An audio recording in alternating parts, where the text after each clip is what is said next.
The following is a presentation of the Big Ten Conference.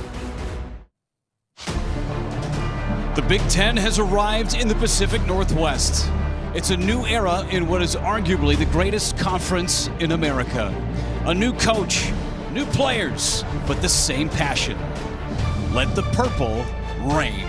Washington, welcome to the Big Ten.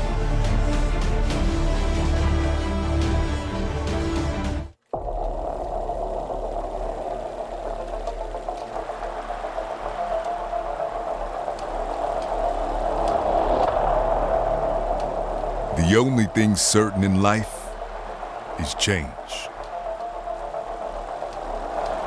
Change is a drummer who never loses the beat. Always playing in time. Throughout time. For years, Big Ten football filled stadiums and set records on TV. Winning the hearts of Middle America and championships along the way. This week, the Big Ten hits the airwaves in full stereo. A conference that spans from the Atlantic to the Pacific. A louder, faster beat. Backed by an 18-team orchestra. Ready to launch a hard-hitting symphony. Welcome to a new day. Welcome to the new Big Ten.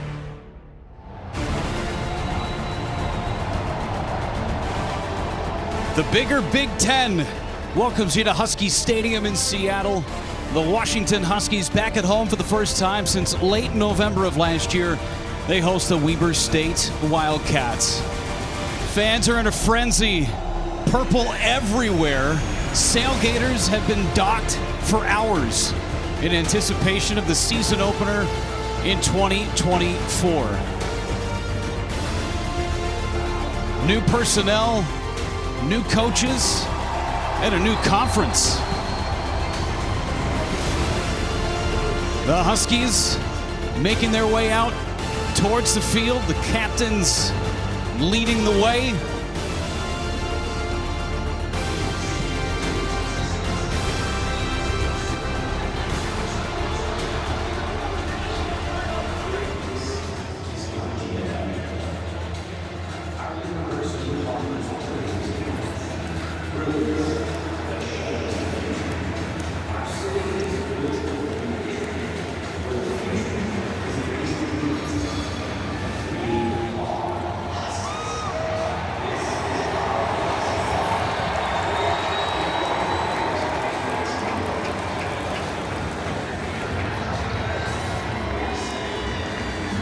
Huskies about ready to make their way towards the tunnel and go out onto the field. And for fans that have never seen what this scene is like, you're in for a treat. The Dogs about to head into the field on the kettle.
The Dogs are loose.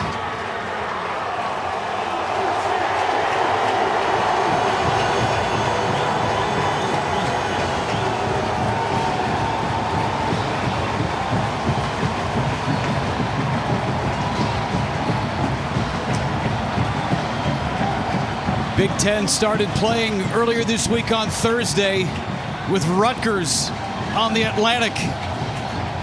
We finish properly on the Pacific with the Washington Huskies. What is the brand new Big Ten Conference? It goes coast to coast. Hi, everybody, and welcome to Husky Stadium in Seattle with Lincoln Kennedy and Jake Butt. Brooke Fletcher down in the field. Jeff Levering with you. Thanks so much for being with us, and it is an honor to bring you Big Ten football. And Lincoln, we'll start with you, a guy who played here. You've seen every single iteration of what was the Pac-12 conference. What does it mean now to be a part of the Big Ten for Washington? Well, ever since I wore these colors, as these guys are wearing down the football field, it's been a fight for respect. This team was playing for a national title earlier this year, comes back and it's not even ranked in the top 25. So I know there's a lot of newisms going around college sports, but it's a pleasure to be here with the Big Ten, and more importantly, it's a pleasure to showcase this wonderful university to a national audience. Well, Lincoln just talked about it, Jake. This is a team that finished runner-up to Michigan last year for a national championship. They bring 2 people back, just 2, but the guys that they brought in have a ton of playing experience. Yeah, that's been the headline all offseason is Washington only returns 2 starters, but I think that's a bit deceiving, and we could look at just the offensive side of the ball, for example. Jeremiah Hunter's a new receiver, led Cal in receiving last year. Jonah Coleman,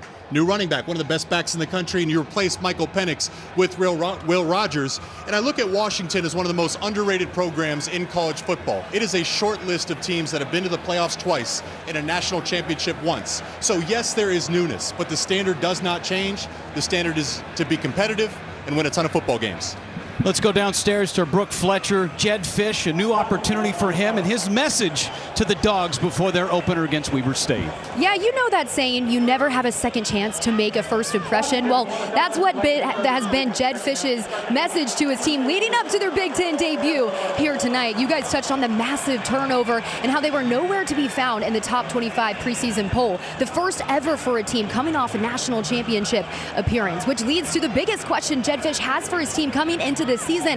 How are they going to handle adversity? Well, senior linebacker Carson Bruner, he told me that, listen, this is a program that has always thrived on being the underdog. Take last season, for example. Many people counted them out, and look where they ended up. This program, this fan base, they know the rich tradition here at Washington, and that's a winning tradition. And Lincoln, like you said, this is a team, I can feel the energy down here. This is a team that's ready to remind the college football world what Washington football is all about. Thank you so much, Brooke. Fan base here is in a lather, to say the least.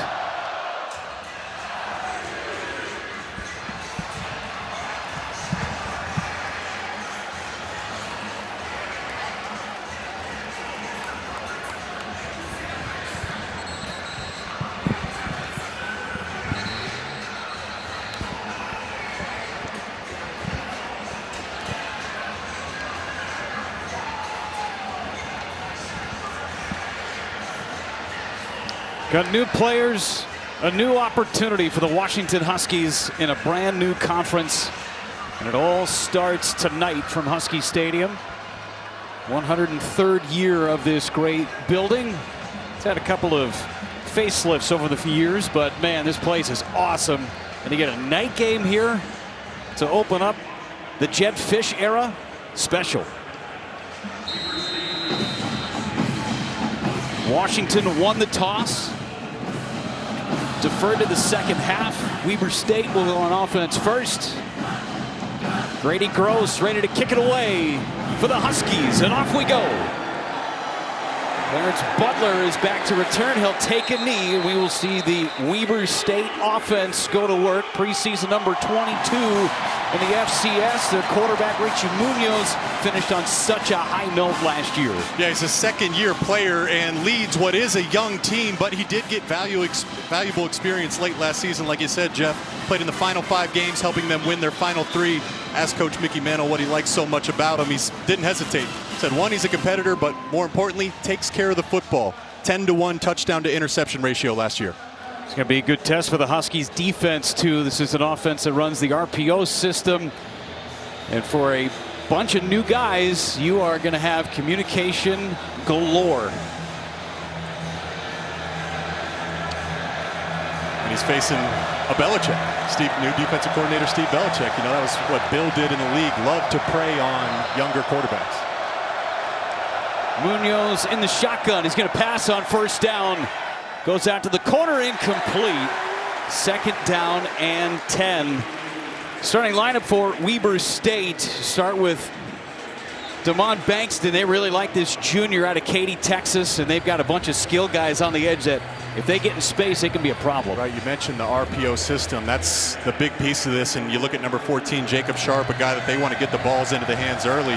Talk about newness. Well, this is a brand new offensive line. This was effectively their second unit last year. Now they're getting their chance to start. Bankston tailback. He gets it on 2nd and 10 over the right tackle. Big gain. And he's near a first down. Pickup of 9 brings up 3rd down and short. And that's that big playability you talk about coming out of the backfield, Jake. You talk about that Bankston has that ability, that breakaway speed. And it was a nice hole that the offensive line opened up against that Husky defense. Ran behind Zoom Esplin, the 6'8 sophomore out of Southern California. 3rd down and 1.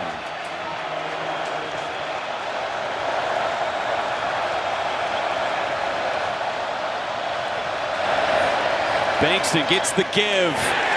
Runs into a wall of purple. It'll depend on the spot. Looks like they've got the first down. So they pick up a first down and move the chains. The defensive alignment for Steve Belichick in his first year in Seattle. Get a couple of guys coming back. The Ward brothers and Zach Durfee. I mean, he is a monster that finally gets an opportunity on that front line. Yeah, they're excited about him. They're really excited about this entire D-line. Of course, it is new, but head coach Jed Fish feels they're too deep at every single position. Sling it out to the outside. Catch made by Jaylene Record.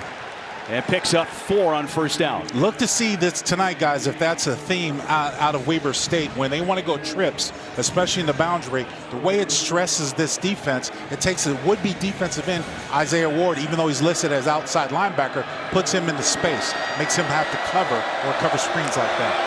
Weber State playing fast trips on the bottom side of your screen. A little bit of a different look to the field. You see how the Huskies are playing trips to the field versus to the boundary. The give, Bankston has to reverse field. He's got a crease. And he's going to pick up another Wildcat first down right to midfield. Awfully close to see if they call it short again. Haven't given him the first down yet, signal yet. And there he, nope, still short. Just by inches. Yeah. So 3rd down and very short. See, look at this initial. He gets to that 50-yard line and then gets pushed back. See if the officials upstairs buzz down to change the spot. That should be a first down. No call yet. They put Coulter May, the fullback, in motion. 3rd and short. Bankston gets it for sure this time. Second effort, leans forward for a first down for Weber State. 2 for 2 on 3rd down. Yeah, good play that time by Deshaun Lynch making the tackle. It looked like there was a hole, a crease that was opening up for Bankston. That if Lynch didn't make that tackle, even though he did get the first down, it could have been a bigger game. One of those big transfers for Jed Fish, 4-year player at Sac State in the Big Sky Conference, so he knows Weber State well. 6'5", 295 out of Folsom, California.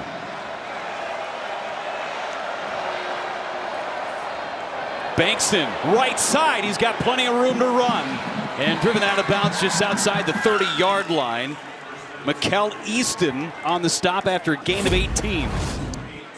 Weber State's doing some real good things formationally. There it was Cameron Fabikilanen, the safety, which ended up being the edge setter, and they're pulling guards into that. That's an advantageous look for Weber State's offensive line, and they were able to take advantage of it. Putting together a nice drive. Bankston again gets the carry and runs into a wall again of Husky defenders. Yeah, Jake, you typically on that last play, that breakaway play, you don't see it having success running into a blitzing safety. But that time, the Weber State Wildcats did a good job of picking it up, and it sprung them for a nice little gain. Bankston with 35 yards on the ground already. I think it's worth mentioning also, guys, that the starting defensive line has been rotated out. This is their second unit that's on this series. We just started the game. You want to see a good dose of rotating those guys in and out all night long. Adrian Cormier checks into the backfield now for Weber State. Play fake to Munoz out to the corner, and a drop They had Record in space, but he could not make the catch. 3rd down and long for Weber State. Second-year head coach Mickey Mental, 6-5 last year. A program that has been ranked in the preseason for 8 consecutive years. He has been on the staff at Weber State for a long time. Originally in the quarterback room, he was an offensive coordinator.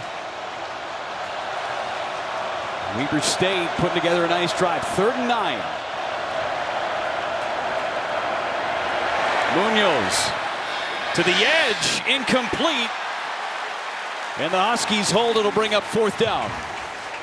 Thaddeus Dixon on the coverage. It started by winning those early downs too, Lincoln, right? I mean, Weber State actually had a great play. It was dropped on 2nd down, but really this is what you have to do. You have to win those early downs, force the offense into a 3rd and long, and all of a sudden that's where Steve Belichick can start to play these mind games. They feel great about their secondary.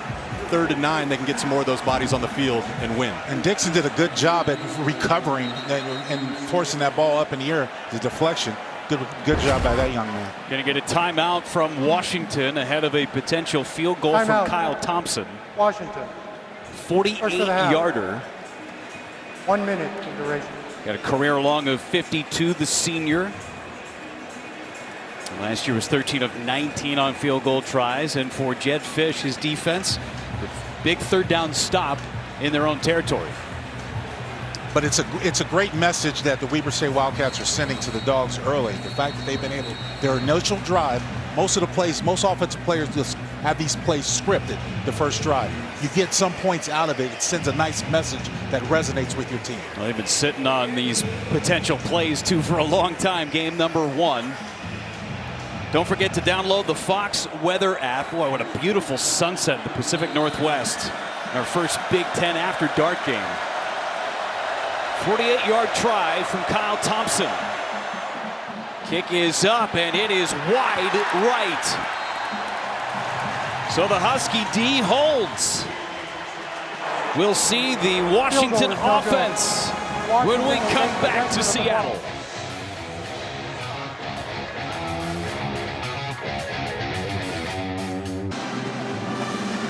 Boy, it helps to have a drone on a perfect night like tonight in Seattle. No score.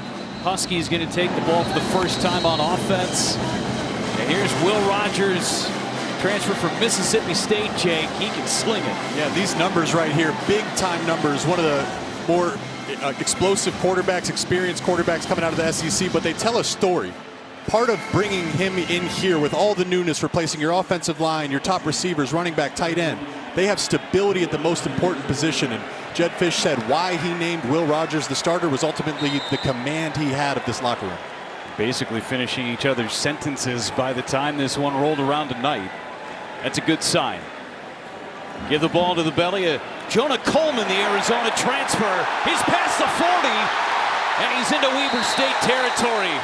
Welcome to Husky Nation, Jonah Coleman. Well, how about that nice little breakout run as we look at the replay. Look at Jonah. Look at the size of that hole. That's good blocking downfield. And of course, Jonah breaks the last tackle before he gets knocked out of bounds. Good job, the way to start the offense outright. Gain of 25 on the first play from scrimmage. Broke out of the tackle of Trevion Tribble. Free safety for Weber State. Plus side of the field from the 44.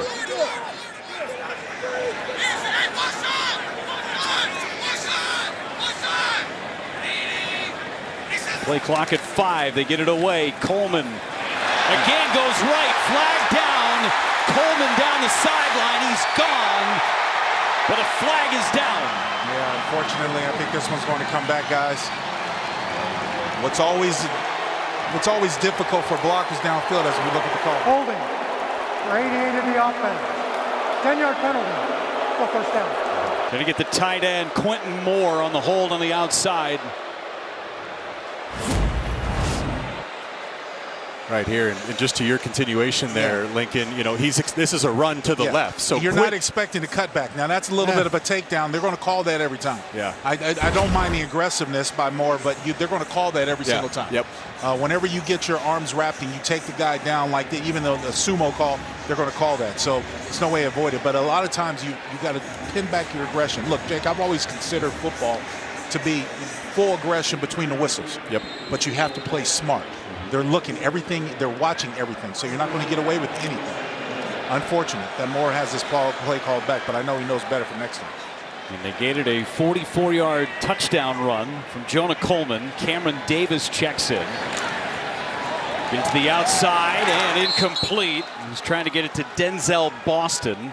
Second down and 20. Here are the offensive starters in Lincoln. This offensive line, they are a patchwork, but they're trying to find their way. Yeah, pay particular close attention to number 75, D'Angelo Titi Ali. The reason why is because he's the general of that offensive line. Now, when you watch these guys break the huddle, they're going to come to the line of scrimmage. There's going to be a lot of pointing because you've got all new members of this offensive line. Communication is key. And D'Angelo is the first one who's calling out number. He's calling out assignment to tell who's the offensive line responsibility. Give up the gut. Short gain on second down. Cameron Davis on the carry, picked up 3. Here's the Weber State defense. Braden Wilson is the guy to watch for the Wildcats. No doubt about it. Braden Wilson is someone. I also want to pay particular attention to number 13, Garrett Beck, the linebacker, because this is a tackling machine. Finds himself always around the football, and he's a big part of their blitz package. So got to find out where number 13 is at all times. 6'4", 225, the senior Garrett Beck. From midfield for Washington, empty backfield. Deep drop, get it to the outside. Boston on the catch, and he gets to the 39-yard line, pick up on 11. Third and manageable now for Washington. Fourth down. Oh, excuse me. Jed, without hesitation, Jed, you know, that was such a great job by Will. You don't have to get it all through the air. Hit the check down and then get you back into this is the exact spot you want to go for it here inside the 40 in your own territory. And you throw that route because you know you're going to go for it on fourth down. And you trust your offense. I know it's only the first game, but you have trust in your quarterback, the senior leadership that he brings over to your program. Coming back in the backfield for Washington. Again, outside, looking for Boston. No flag. And Weber State, they hold. Timeout on the field. Take a timeout. A couple of empty possessions for both squads.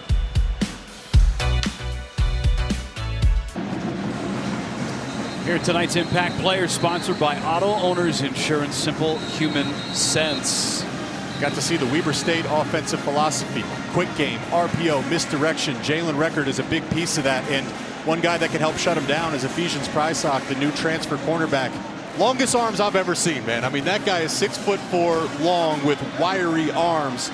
Carson Bruner, the heartbeat and leader of this defense, makes up one half of that experienced linebacker room with Tuputala. Ready to play.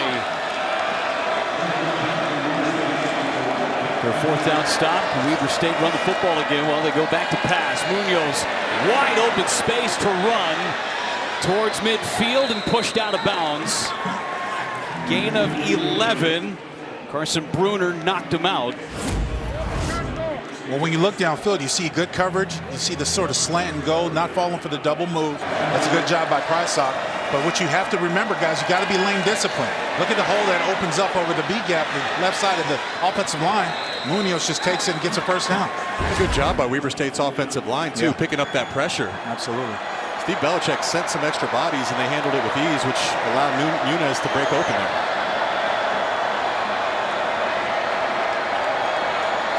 Empty set, bringing bodies. Knocked down. Second down and 10. Well, experience the expanded Big Ten Conference like never before with Big Ten Plus. Stream thousands of non-televised live events across the Big Ten. Plus, enjoy next-day game replays for every Big Ten game. Subscribe now at BigTenPlus.com. Second down and 10 when Washington had success. They got Weber State off schedule. Brought heat on first down. Go to the outside, knocked down.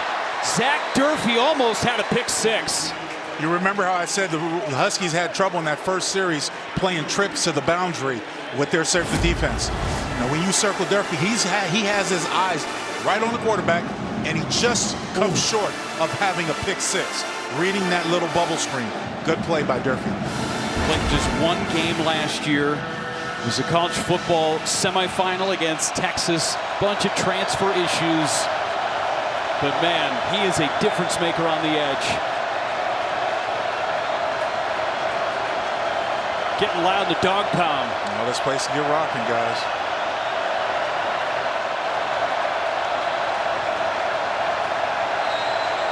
Play clock got to 0 and have a 5-yard penalty. Delay of game. Offense. 5-yard penalty. Third down. Let's go downstairs to Brooke Fletcher. More on Zach Durfee. Yeah, you were just talking about his journey here, how he sat out last season, but his teammates, man, talking to them this week, they just praise him and his roommate, Carson Bruner, especially, saying he's been one of the most impressive guys coming into this season. Just his resilience and his leadership, pushing guys to be the best they can be. This defense is better when he's out on the field. Started his collegiate career at Montana, and then ended up going to Sioux Falls, where he actually played football, never played at Montana. 3rd and 15. Dogs showing pressure. Handed off. Bankston goes left edge, gets to the 50-yard line, brings up 4th down. I think that was a classic case, Jacob, making mental, saying, you know what? We're probably not going to be able to convert this 1st down because of this 3rd down and long against this defense. It's been a try so far. I don't want to get my quarterback killed. So let's just line up and play defense. Alfonso Tuputala ended up making the tackle for Washington. Sets up this punt from Oscar Doyle, the freshman from Brisbane, Australia. Denzel Boston is back deep for Washington. He's standing at his own 5. Good kick. Fair catch called for and secured at the 8-yard line. 42-yard punt. Huskies get the ball again.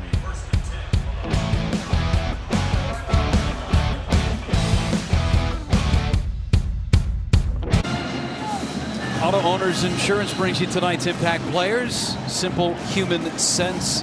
You cannot circle D'Angelo Titiali'i any bolder, can you, Lincoln? Absolutely not. In the 4-time all-academic Big Sky, you know he's smart. He's definitely a general, and he's a good player. And, of course, Jedd Fisch had to bring up one of his running backs from Arizona, Jonah Coleman, and we saw what he was able to do in the first series. But look out for Braden Wilson. As Jake talked about for the Wildcats, he is a machine that had 16.5 tackles for loss last season. They hurry up, sling it outside. In space, Giles Jackson trying to get to the edge. Maybe got to the 9-yard line, a pickup of 1. New offensive coordinator in Washington, Brennan Carroll, son of Pete Carroll, comes back with Jedd Fisch. He was in Arizona with him, time in Tucson. These two also coached together back in the early 2010s with Miami. So long history between those two, Jedd Fisch and Brennan Carroll. Also the offensive line coach. You know, he's tasked with getting this unit to play as one. It goes to Coleman, bullying his way across the 10-yard line. Brings up 3rd down. Jake, you know, Coleman is a back that I respect a lot. Of brawny, smaller stature, not a big, long guy, but he likes to hit the hole. When he gets downhill, he's decisive. I appreciate his vision. More importantly, I appreciate his tenacity. As we saw in that last play, only got about 3 yards, but still was able to make an impact. Almost averaged 7 yards a carry last year at Arizona. Also a good catcher out of the backfield. 3rd and 7, 5.5 minutes to go in this first quarter. Rodgers to pass. He's got Boston, a 1st down for Washington across the 25 and out to the 29-yard line. 3rd down completion, a gain of 17. Weber State was trying to bring some pressure there, but that is a double-edged sword. All of a sudden, when you pressure like that, there's a big gap in the middle of the field. Weber State right now, I didn't mean to cut you off, Jake. Rolling his runners forward, progress was stopped. They're calling for the ball. They're saying the ball came out. No replay. Well, not yet. The officials are now stopping play. We may take another look at this. Okay.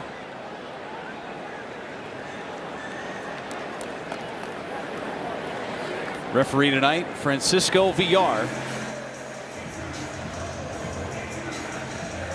Timeout. Weber State. Weber State wants to call timeout. Yeah.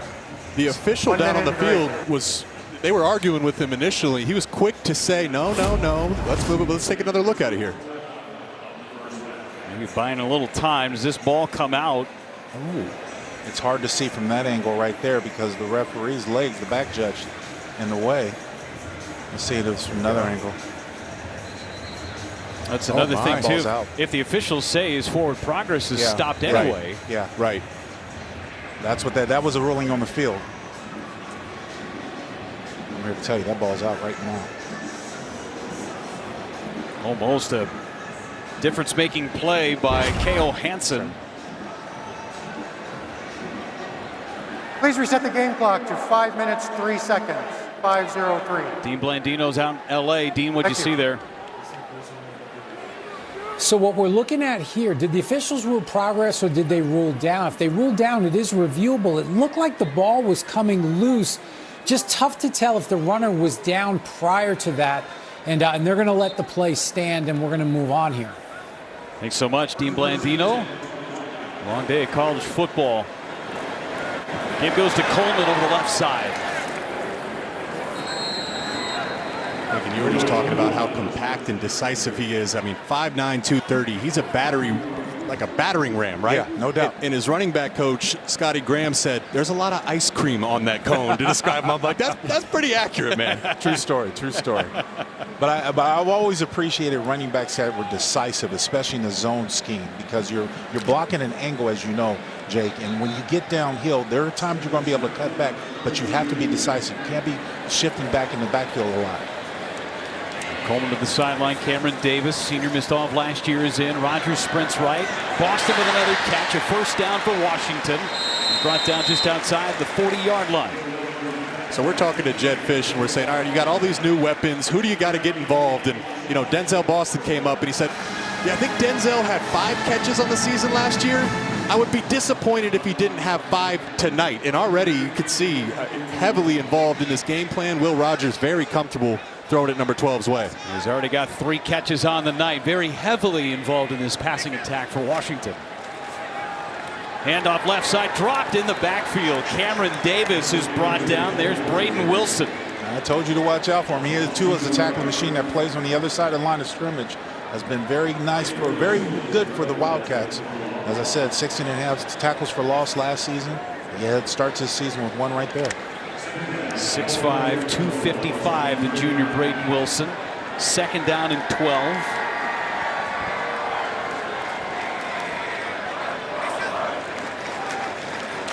Rogers has it knocked down. Third down and 12. Learning going forward, Rogers playing with this offensive line and has to create a little bit more separation to create a passing lane. He's not a small quarterback by any standard, 6'2". But the fact is those big guys in front of him, especially when you're playing with tackles that are listed at 6'7", 6'8", you've got to create your own natural passing lane. Third and long for Washington.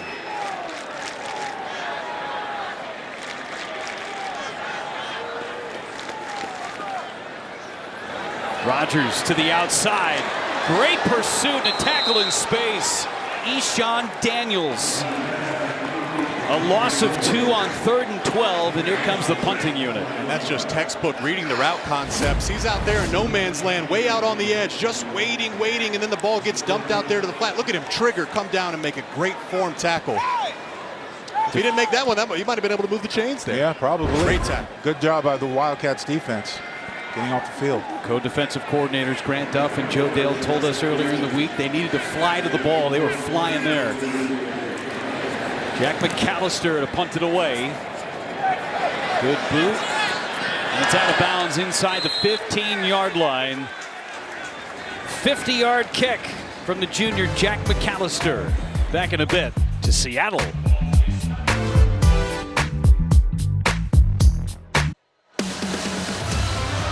Big Ten Network College Football is sponsored by Discover. Pete Carroll coming to practice. Longtime head coach of the Seattle Seahawks in the Super Bowl championship, and Bill Belichick ended up beating Pete Carroll in that Super Bowl. Attending practice, checking out their kids, both the coordinators, defensive coordinator Steve Belichick, Brendan Carroll, the offensive coordinator. Connections galore.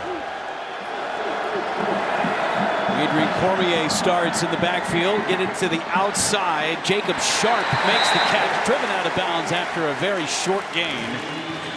Here's Steve Belichick. His defense has been pretty good since that initial drive where Bankston ran loose. It's a relationship business too, right? Jedd Fisch brings over his entire offensive staff from Arizona, including Brendan Carroll. Worked with Steve Belichick and Bill Belichick during his time in New England. Jedd has coached under some elite coaches throughout his time. And I just think about the feeling these players must have having Bill and Pete Carroll on campus and walking around practice. Certainly valuable.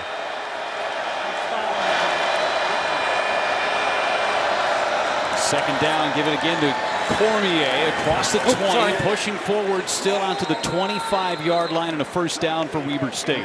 No, good fight that time by Cormier, coming up and getting what he could, and more importantly, just pushing the pile, because it didn't look like there was much there initially, Jake. Yeah. Well, just you look at Richie Muniz stats at this point, he's 2 for 7. There is nothing through the air. Right. Weber State's having all their success running the football right now, so it's just a matter for Washington in this rotating defensive line. I love their linebacker. They got to find a way to shut down the run. Weber State's winning that battle in the trenches right now.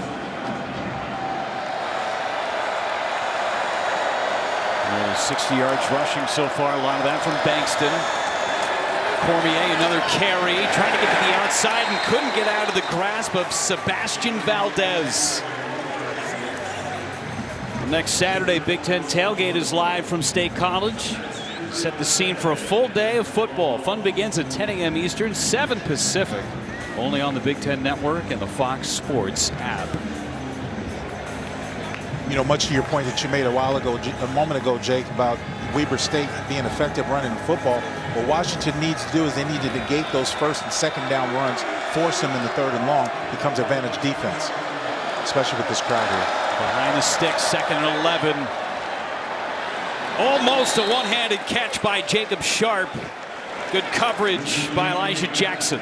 It's just it's an interesting defensive structure there by Steve Belichick.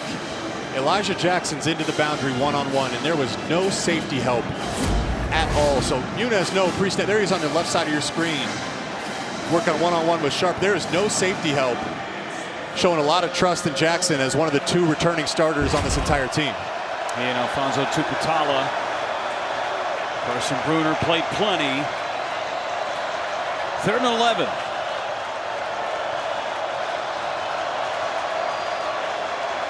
Bringing heat, set up the screen. It's busted up. There's Bruner. Oh, what a good awareness by Bruner. Coming from his linebacker spot, recognizing that screen. The Husky defensive front was aggressive. They were going after Munoz. You take a look at him right there, just playing. That's his man. He knows he's got him. Following with his eyes. Slips under the center's block, and more importantly, gets to disrupt that play before he gets started. Picked up a first down on the first set of plays. 5 seconds to go in this first quarter. Doyle back to punt again. Fair catch called for. Boston secures at the 35-yard line. A 41-yard punt. Huskies on offense when we come back. This is the end of the first.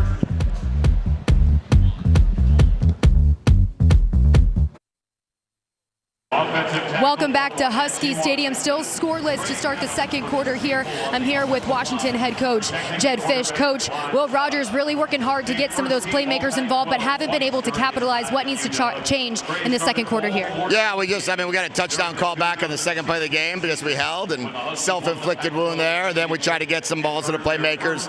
Didn't make some of the plays we hoped to, so we got to make them in the second quarter. Thanks, Coach. Thank you. Washington takes over, going the other direction as we start the second quarter. Give goes to Coleman. They try the left side, some space just across the 40-yard line. Good run for Jonah Coleman. They've had a lot of success, Jake. They're in that first quarter running a lot over that right side of the offensive line. A brand new group that's still trying to gel. All transfers. You know, you mentioned TTLE at center. You talk about Enoch Vamihi, 6-year guy from Ohio State, and Drew Azzopardi, the right tackle, is what maybe their best offensive lineman. I think they get back to running on that right side of the line. Coleman again cuts back. Got some space.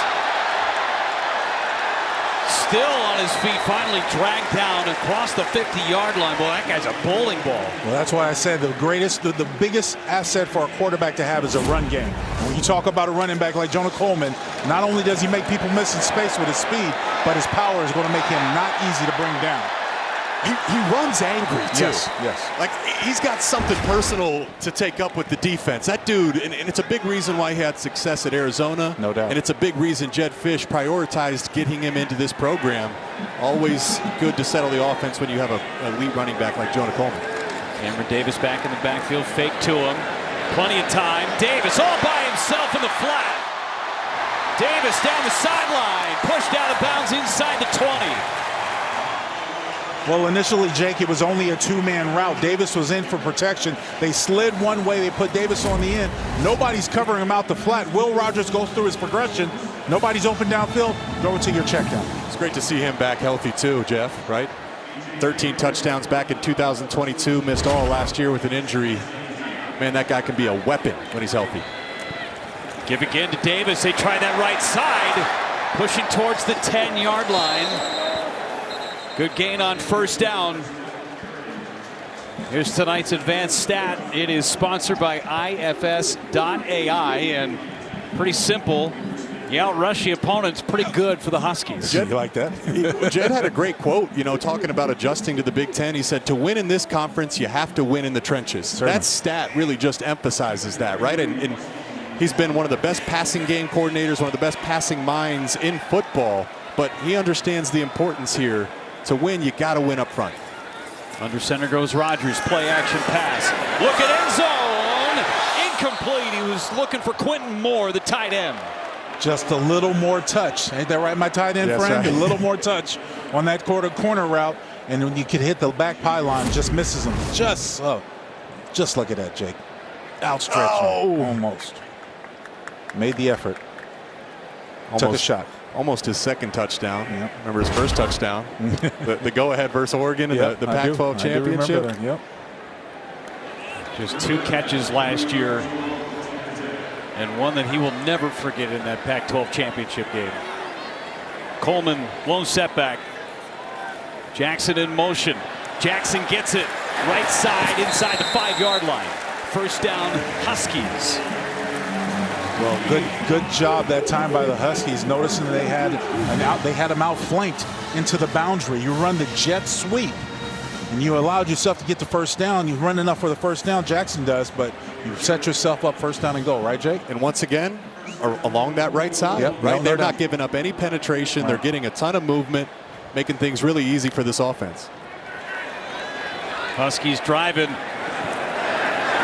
Flag down, end zone touchdown.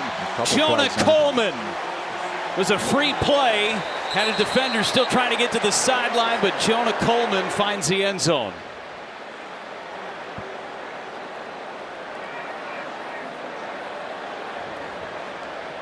Illegal substitution. Defense with more than 11 players on the field. Double plays a touchdown. First points in the Big Ten for the Huskies. Well, what a nice little run, and of course, great awareness that time by the Husky offense. Just take a look right here. Here's the right side of this offensive line. Watch them wash this Weber State pressure down. Look at this. They're running pressure. Bang. That's a really great block right there. Opening things up for Jonah Coleman. Throws for the point after. Up and through. Washington scratches the score column first. Jonah Coleman, his first touchdown in the Husky purple. Right into your living room, little Big Ten after dark. Jonah Coleman makes it 7-0. Tonight's first half check-in sponsored by Allstate. You're in good hands with Allstate. Weber State's done a nice job on the ground, but just 7 passing yards. And you look at Washington, very even what they've done through the air and on the ground. A lot of that was done on that last drive. That was a beautiful drive. Lincoln, I know you appreciate that as an offensive lineman, getting their hands dirty there, running the football. Anytime you're able to score with your man, you're going to have me glowing up here. You know, there's no doubt about it. Push them around. And we saw that offensive line rotate. Yes, they are rotating. Yep. Series to series. Right tackle's moving over to left tackle. Right guard's kicking out to right tackle. part of the process. Grady Gross into the end zone for a touchback. Well, let's dive into this Huskies program.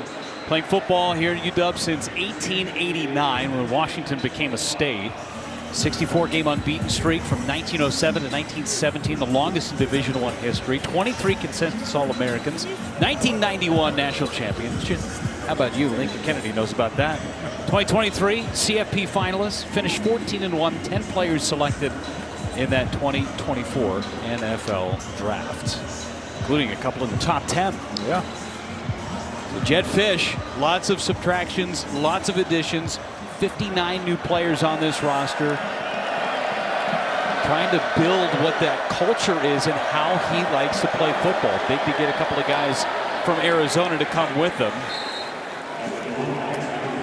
Gain of 4 on first down for Weber State. Bankston on the carry. Lincoln Kennedy, Jake Butt, Jeff Levering here. Brooke Fletcher's down on the field. A perfect night for football in Seattle. Now you guys can talk Michigan, Washington rivalry stuff. We've already duked it out. We've already had our time. We've been here for a little while. We're on the same team now. We're both smiling, exactly watching right. a beautiful run game on that last drive. This is so great. So much fun for all of us. Maiden voyage in the Big Ten Conference for Washington. Give it to the outside again. Bankston barrels his way forward for a first down for the Wildcats. So, Lincoln, we were watching you from up in the booth. I mean, it feels like you were ready to go play tackle again. Reminiscing.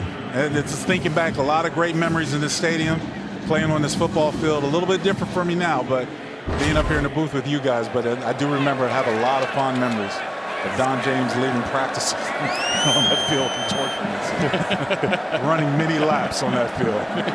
Barrel rolls. It looked different then. It had a track around it, didn't That's it? exactly right. We did have a track around it. That play blown up in the backfield. Tuputala in there. Loss of 3 for Weber State. All right, this is the good stuff. Look at those unis and look at the spry Lincoln Kennedy on the outside. That guy owes me money. He owes me $5. Yeah, Some great. There's the avalanche. So you got to lay on. I used to make guys pay. There's another one right there, number 8. Come here. Run. Pushed him right down. Serving up pancakes, baby. Absolutely. Second down and long. Munoz running out of time. Munoz almost intercepted. A couple of Huskies ran into one another. Broussard and Dixon collided. Well, I know Munoz wanted to make a play, Jeff, but here's the thing. You cannot do that. You cannot have the coverage, good coverage downfield. Everyone's got their responsibility. Tight coverage. A little bit of separation coming over, but still, if you're Munoz, you cannot do this. A lot of purple in that shot. May have been better suited to throw it away. Weber State's offensive line has done a good job with protection. That was a coverage pressure. Yeah. Let's see if Washington can turn that page and get some organic pressure here. See if Steve Belichick brings pressure on 3rd and long. They bring 4. Munoz to the outside. Catch made, but well short. Coverage by Dyson McCutcheon, the nickelback. There's a flag down. Yeah, holding.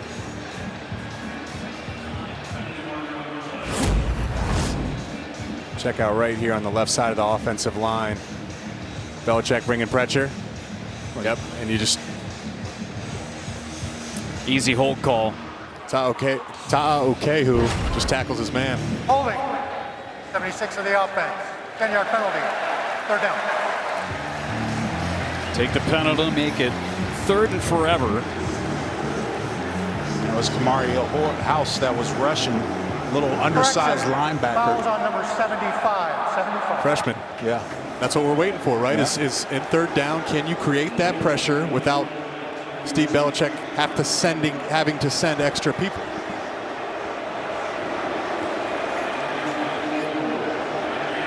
Gotta imagine a screen or a draw. Well, it's got to be safe because you're not getting enough separation downfield to really stretch it. So you do something that's pretty much safe. And again, you want to still try to play defense. Change the field position if you can. 3rd and 23. Washington's having trouble getting lined up right.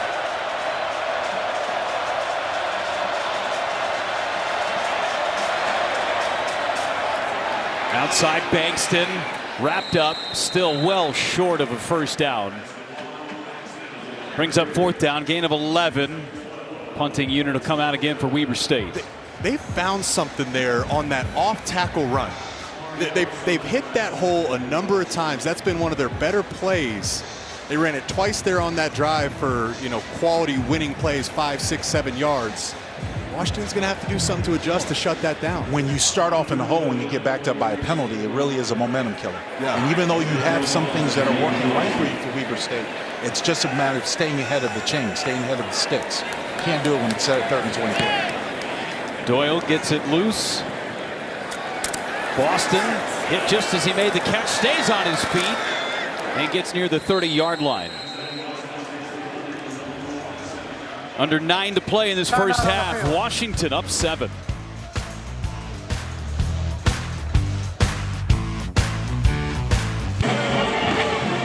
Welcome back to Husky Stadium. Washington leads here 7-0 thanks to this offense. Cam Davis right there and that touchdown from Jonah Coleman. Right after he scored the TD, Cam Davis came up to him on the sidelines. He said, "They can't take us, bro. They can't take us."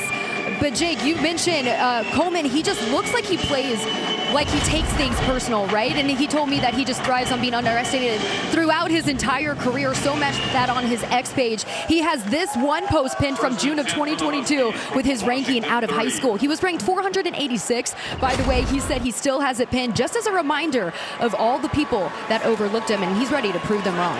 Whatever it takes to motivate as Cam Davis over the right side picks up 5 on first down. Motivation is so key for everybody. It's good to play football with a chip on your shoulder. I always use Tom Brady. We all say Tom Brady's the greatest of all time, and he says, I'm a 6th-round pick, right? He never lets that go. Jonah Coleman, man, you're coming off a year where you average 7 yards per carry, all conference honors. No, he still remembers being left out and forgotten about and underrated back earlier in his career. Pretty balanced offense so far for Washington. Slip it outside to Giles Jackson. Slips across the 40-yard line to the 42. And a first down for Washington. Another safe play for the offense. You hand it off to Jonah. You run it for the first play. And then this one, you come back with a little bit of a tunnel screen. And still Weber State has had a problem getting the right people on the field. Playing tempo. Across the middle. Wide open. That's the tight end Moore. Into Weber State territory. Took a big hit. Still down. Let's hope he get up. Officials timeout for an injury to the player of the offense. Moore, the senior, 6'4", 257. Dad Mark went to Oklahoma State, played for the Seahawks here in Seattle. Took a big hit. Medical team out on the field.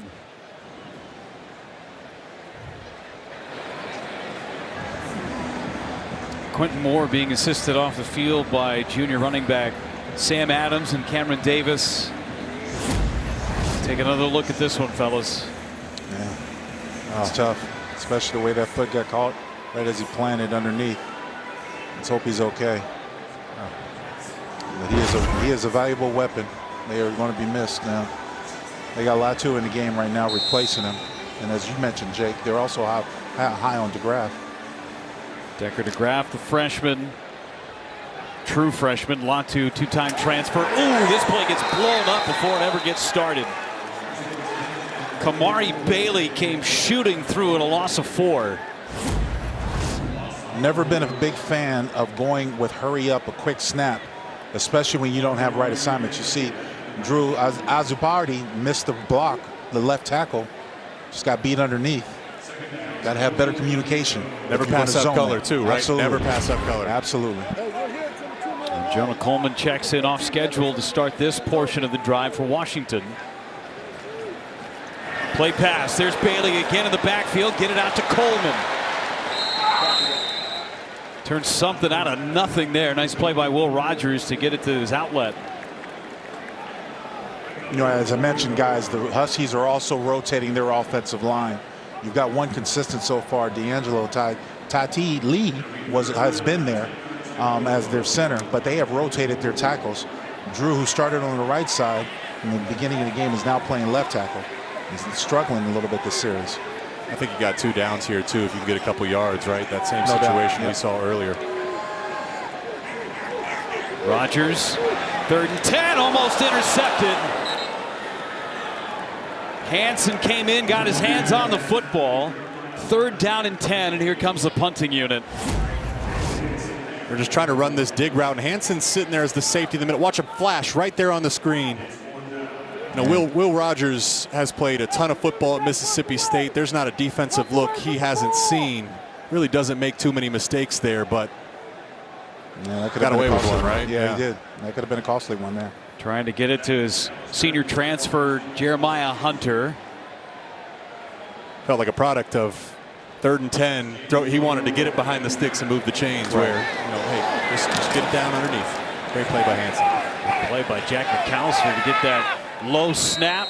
Thrower on the fair catch outside of the 10. We'll step aside for 15 seconds.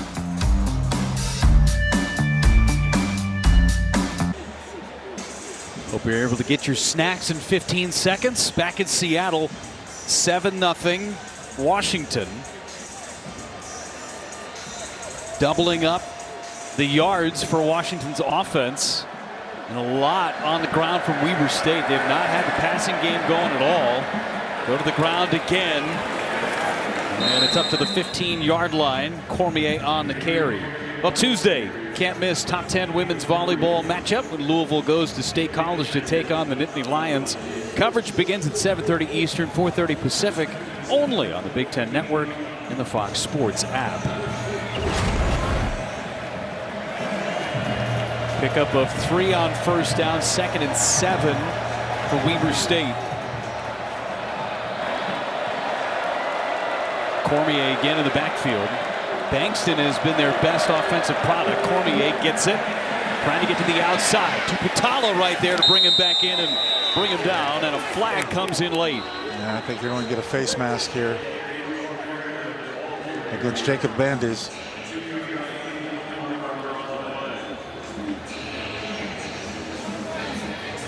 Hard to argue that one if the helmet comes flying. Exactly right.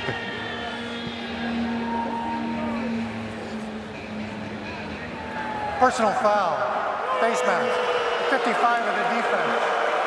15-yard penalty will be added to the end of the play with an automatic 1st down. Right there. Yeah. But you boo for your team anyways, even when the helmet comes off. You boo for your team anyways, right? We're got to work the officials.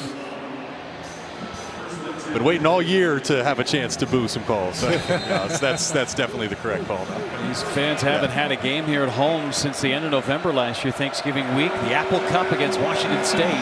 A thriller. Munoz to the outside, knocked away. Great play by Thaddeus Dixon.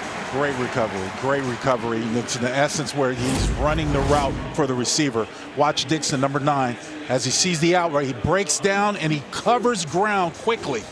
He covers ground and he deflects that pass. Good job by Dixon. I think that's also the difference between FCS, FBS, and then on to the NFL, right? That window was open early, right? Munoz, that ball needs to be out on time to have a good chance at it. Thaddeus Dixon did exactly what he's supposed to do. If it's late, cannot allow a catch.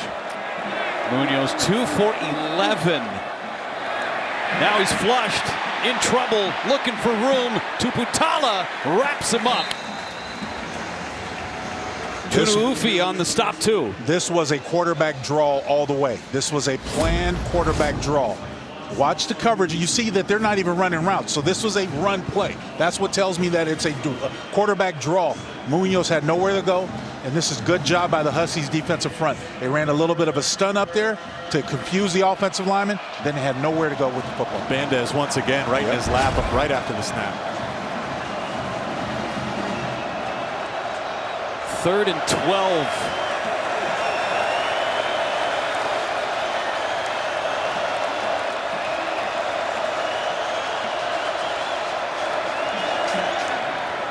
And incomplete.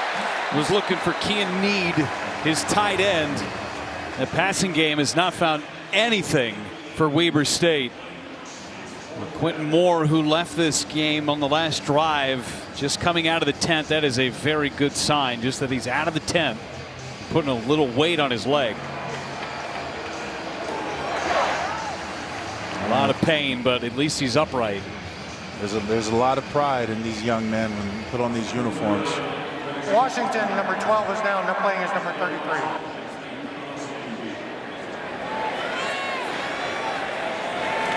Doyle to kick it away, another punt. Weber State over the last 4 on 3rd down. Boston on the return. He gets leveled at the 27-yard line. We'll be back in 15 seconds.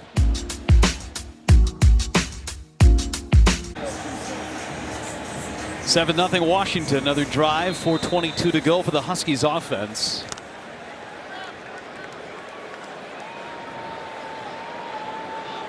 Will Rogers in his first start at Washington, the transfer from Mississippi State. Dials up a bubble screen to the outside. To Jackson, slips one and brought down at the 45-yard line. Touchdown saving tackle by Eshawn Daniels. This is a big part of the Jedd Fisch offense. Washington fans can get used to seeing this, the screen game. And Giles Jackson is a guy that's been in this program. Another one of those guys that's replacing Odunze Polk McMillan. Been in the program now. It's his turn to shine as a starter. Rogers again, pressure with a little shovel pass. He gets it to Cameron Davis. Doesn't run much, but he can feel pressure and move up in the pocket. Good awareness as you see Rogers feels the pressure come in. Just a little bit of a shovel pass, if you will, to Davis. It's effective. 2nd and 2. Rogers pass caught. First down Huskies. Boston again. Rogers and Boston are going to work out their chemistry for some time, but this little slant route, as you saw, Jake, a little bit behind Boston. He had to turn, slow down, put it on his upfield shoulder and allow him to run after the catch, especially when there's no one in the hole. That's his guy right now. Yeah, no doubt. You know, if we're wondering who the wide receiver one is, he's looked Boston's way a lot all night long. 5 catches all of last season for Denzel Boston. He's got 4 already in the game.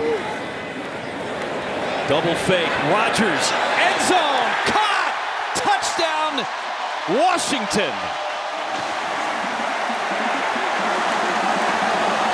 First career catch for Decker DeGraff. And it goes for 6.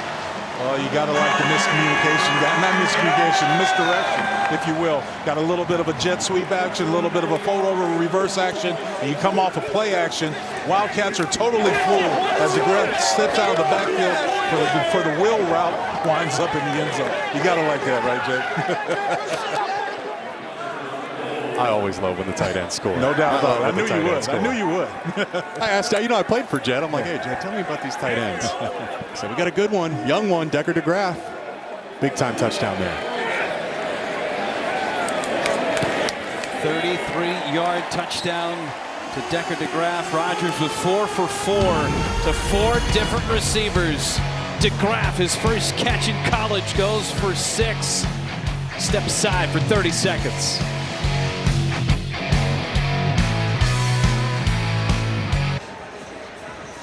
Decker DeGraff showing off his dance moves after catching his first ball in college.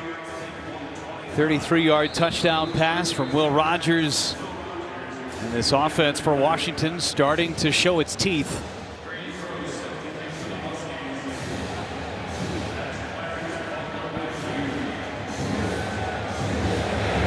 Brady Gross. Gonna bring it out. Clarence Butler on the return. He's across the 20 and a flag down.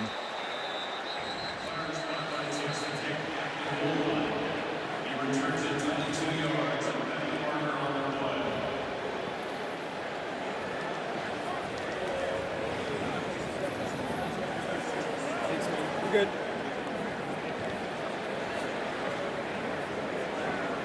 Third and return, holding. For 43, the return team. 10-yard penalty and 1st and 10 for Weber State. All right, Jake, go to work on your drawing skills. Well, let's look at this because this is what makes Jedd Fisch such a great play caller. They've been running this boot action. We talked about this jet sweep. We talked about getting Denzel Boston involved. But they want to have DeGraff pretend to block and then leak down the sideline. You need to get this guy out of here. We're going to run a post. So here comes that jet sweep action they've been working all day. There goes DeGraff bluffing as a lead blocker. You have the post to take the safety out of there, and you have a walk-in easy touchdown. The great offenses, they build off each other like Lego blocks. Great example of that there with Jedd Fisch. Bankston gets the carry, pushes forward for a good gain on first down. Still a little too much in my opinion, guys. Your first down run, you get 6, 7 yards. That's not good.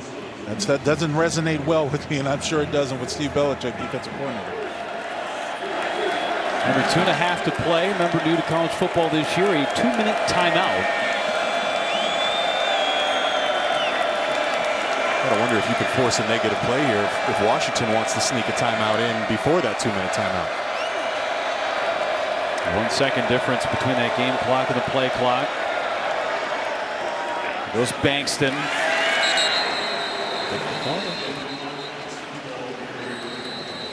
And there is our 2-minute timeout in Seattle. 3rd down and 3 for Weber State when we come back to Seattle.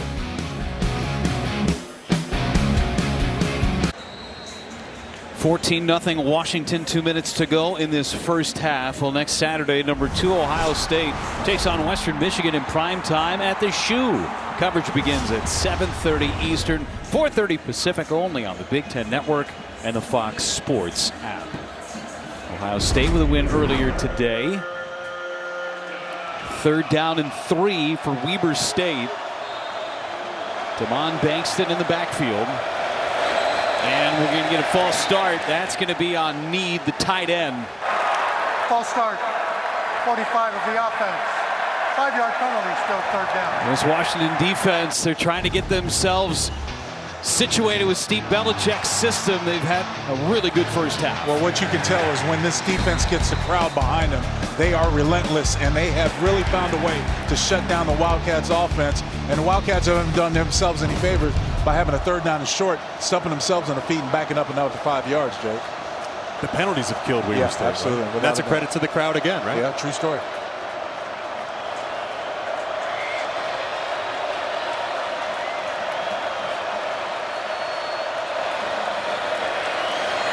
Over the middle, caught, 1st down, Weber State.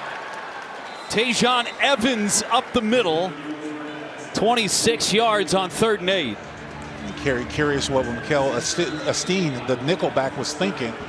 Right now, the Huskies are trying to get new players on the field. Little confusion out there in the secondary. First play of 20-plus yards for Weber State.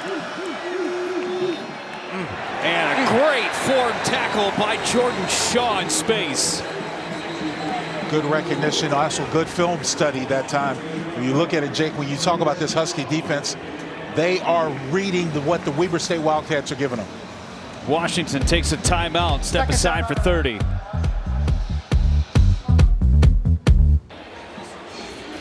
Jedd Fisch, with all these new faces, took off the "Hello, my name is" tags just within the last week. 14-0 in week 1 against Weber State. This defense flying around. No doubt about it. Great recognition on that last little RPO screen. What Weber State is trying to do, if Washington is not going to have enough guys to go out there, they're going to block for a screen, a bubble screen. At that time, the corner made a great play of just shooting together. 2nd and 13. Munoz, pressure, flush to the right, threw it away. That should be grounding. They should drop the flag. That should be grounding. There's no one in the area. Sebastian Valdez had the pressure. Quarterback was out of the pocket. He was out of the pocket. And 52, Tunaofi was able to win. Watch this right here. Bang, with a nice spin move over the guard. This is kind of that Steve Belichick package. You're bringing in extra defensive ends. It's a multi-defensive end package. Nice spin move there. No doubt. 3rd and 13, just converted. A 3rd down and 8. Can they do it again and move the chains? 1:30 to go. Play clock winding down at 2. Didn't get it off. Flags come in late. It'll be the second delay for Weber State. Prior to the expiration of the play clock, timeout, Weber State. Weber State, just in the nick of time, called their timeout. Stepped aside again for 30 seconds.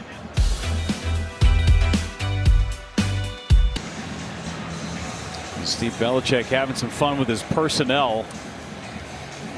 14-0, third and 13. Get some athleticism in the middle here.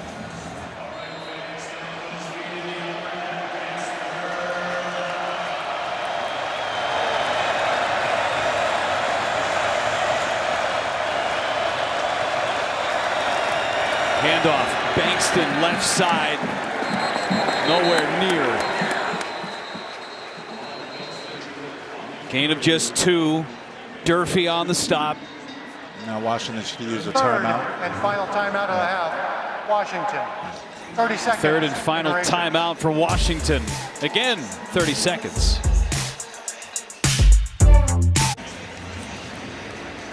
Another stand for Washington's defense. 14-0 Washington. No timeouts left. 1:24 on the clock. It begs the question, they've had so much success with Bankston offensively. Where do you go in the second half if you're Weber State? Doyle to kick it away again. Boston on the fair catch inside the 20-yard line. And Washington's offense, one final opportunity, hopefully, with 1:16 to go in this first half. Well, go ahead. They're going to operate that 2-minute package. Yes. And just a few drives ago, remember, they got they were running that hurry-up type system, right? They got those 10, 12 plays that they've been practicing all spring, all summer, all fall. Now you get a game rep. Now you get to do it against a brand new opponent, new looks versus a new defense. It's a great situational package for Will Rogers here in this offense, especially everyone getting to know. No timeouts. You got plenty of time, and when you think about it, no, it says 1:16 on the clock, but you can utilize your entire field. The clock will stop after a first down mark. Rogers sprints right. He's brought down. Angel King on the sack from the strong safety position. That's what you can't do. So I thought he had Coleman too. Well, I mean, you either pull the trigger and throw the football or throw it away once you're out of the pocket, but you can't take a sack. Yeah, now it looks like they're just going to take it in the locker room. That first down, that first play is so critical to get that 2-minute especially when you're drive backed started. up. Yeah, when you're backed up, it has to be. Remember, Washington's going to get that second half kick. Give it to Coleman. And across the 20-yard line, just past the original line of scrimmage. Third down and long after the gain of 12. He is fun to watch, man. That guy is running angry. It would not be fun tackling. Give it again, Coleman. Cuts right on his feet. First down, Washington. Now you go. Well, now you go. I mean, you got nothing to lose, right? You got nothing to lose. 16 seconds. You can take a shot. He's going to just clock the ball. Clock with 14 seconds left. Remember, the clock stops on the first down inside 2 minutes. He bought himself a couple of seconds. Got a long way to go to get to I guess no one gave the notice to Coleman that we're just going to take a knee and take the locker room. Like he's got something to prove, man. Exactly. He gets the ball. He's got something to prove. He's picked up 22 yards on back-to-back plays. Rogers steps up. Rogers going to run with it. He's going to be brought down. Picks up a couple of yards, but that is going to end the first half. Washington 14-0. Saw some really good running from Jonah Coleman. Rogers did enough passing the football. It's been a theme all day across the country where teams, the favorite in these games has taken time to settle in. I think that's been the case here with Washington on both sides of the football. Once they got the run going, that's when they found their success. Yeah, it's absolutely right. It is one of those incidents where you might not be perfect in the passing game, but no one really expects you to. It's the first game of the season for both teams. There's going to be a little rust. That's why you go for the comfortable plays, running the football. One good drive allowed by that defense, too. Let's go downstairs. Brooke Fletcher with Jet Fish. Coach Decker DeGraff showing that next man up mentality with that touchdown there. Coming in for Quinton Moore. What's the update on his status? Yeah, I don't know if Quinton will make it back for the rest of this game. But we got good tight ends. We're ready to go with who we have. Decker, Latu doing a good job. All right, on the defensive side of the ball, they have been so good this first half. How have they been able to shut down this Weber State offense? Well, I think they're playing well together. They're playing with great effort, and we got to keep it up for 30 more minutes. All right, thanks, Coach. Thank you.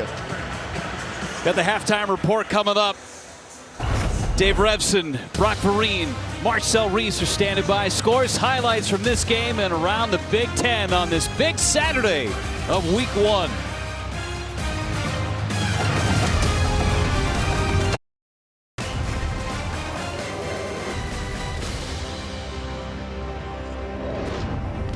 Halftime at Husky Stadium and a good first half for the Arizona transfer Jonah Coleman. The first Husky Big Ten touchdown. File that away for future sports trivia use. 14-0. Washington on top of Weber State. As we welcome you in our Big Ten Live halftime. Dave Revson, Marcel Reese, Ashley Adamson, Brock Vereen. 14-0 in favor of the Huskies. Marcel's been waiting patiently all night for this game, all day, I should say. I mean, we've been waiting for hours for the Huskies to play, so I think we should defer to you and give you the first word. Absolutely. Big Ten after dark, and we're starting it off with the Washington Huskies playing Washington Husky football. We got Jonah Coleman leading the way as our lead back, playing great. He reminds me of a back that I played with, Kenny James. Used to wear number 8 for the Washington Huskies. Yeah. Played great. Gets down the hill, gets his foot in the ground, and plays awesome football. Tough, hard-nosed, finishes going forward. When you think of a Jedd Fisch offense, you usually think of the quarterback, then you think of the top wide receiver. Rarely do you think of the running back, but there's a reason why Jonah Coleman was brought over, and there's a reason why Will Rogers finally opened up the pass. It's because the run got going. Will Rogers, understandably, week 1, things are usually a little timid, a little shaky. Jonah got going, then the pass got going. Can we talk about the true highlight of the first half, which was Decker DeGraff's touchdown celebration? There we go. There we go. That was hands down. Go get him, Deck. That was hands down. He's been practicing that, the true freshman tight end. That was a cool moment. So, yeah, 14-0 Washington up on Weber State. It was a little bit more uncertain in Eugene, Oregon, if we want to go check out those highlights right now. Number 3 ranked Ducks. Dan Lanning, year 3. So excited about Dylan Gabriel coming in from Oklahoma. Tez Johnson early on. All felt good, but Brock, we get down to the fourth quarter, under 6 minutes to go. It's a 3-point game. What is happening? It was tough. It was tough. Johnson, his second touchdown, 41 of 49 through the air for Dylan Gabriel. He had 380 yards. It all added up to a 10-point win. But, boy, Oregon fans not sleeping so well tonight. How about the defending national champ, Sharon Moore, first game as the head coach of the Michigan Wolverines. They started Davis Warren at quarterback. This is the lone completion, though, for Alex Orji to Donovan Edwards. No play longer than 21 yards in this game for Michigan, but they did figure out a way to get it done. Warren there to Colston Loveland. Michigan a 30-10 winner over the Bulldogs, making 16 straight wins. UCLA at Hawaii. It's not about how you start, Dave. It's about how you finish. UCLA struggled early, but third quarter, down 10-0. Ethan Garbers finds Rico Flores, the transfer from Notre Dame. First points of the game and the season for the Bruins. It comes down to the fourth quarter, tied at 13. Could someone move the net? Right through the uprights into the net. 16-13 the final. A couple superstar freshmen living up to the hype. We'll show you highlights of that. Plus Penn State picking up a big road win as we continue on our Big Ten Live football halftime.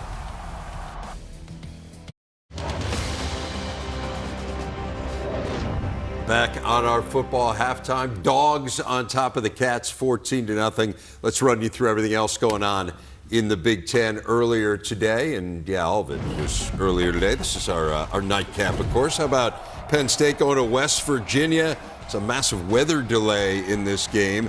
Drew Aller to Harrison Wallace there. Aller, 17 pass attempts, 3 TDs, 2 of them to Wallace. They were raving about him when we were in camp. And then after the delay, Nicholas Singleton just exploding here, Marcel.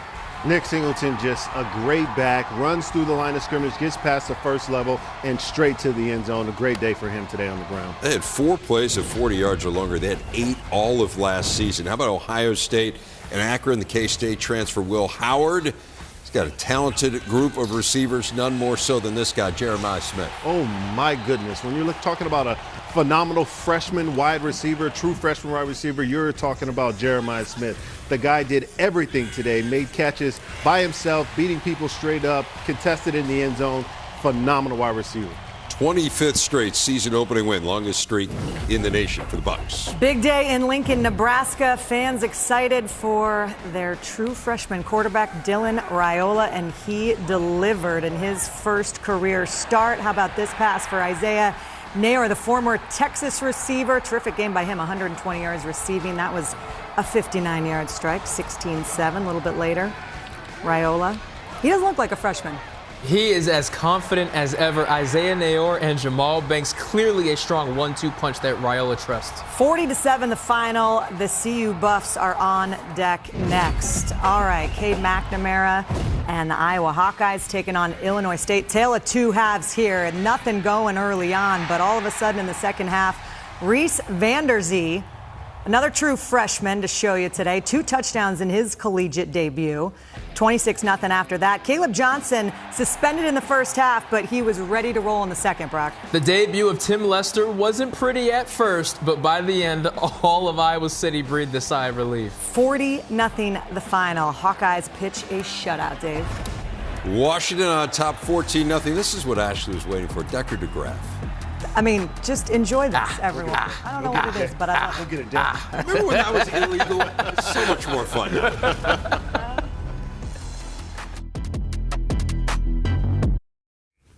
Checking out the big board. Big Ten is 15-1 so far this weekend. Purdue, Northwestern, Maryland, Indiana. The 4 games we didn't show you, they all won. The 4 of them gave up 2 touchdowns total. So really good day so far for the league. Undefeated so far on Saturday, and the Huskies try to finish that off. Second half from Husky Stadium coming up 14-0 over Weber State at the break.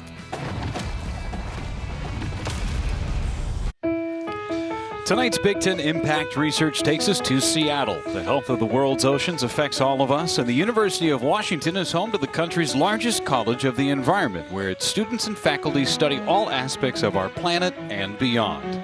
Deployed off the university's research ships, autonomous underwater robots and other tools are helping UW scientists determine how climate change is affecting the oceans and how that may impact everything from the food we eat to the world's weather.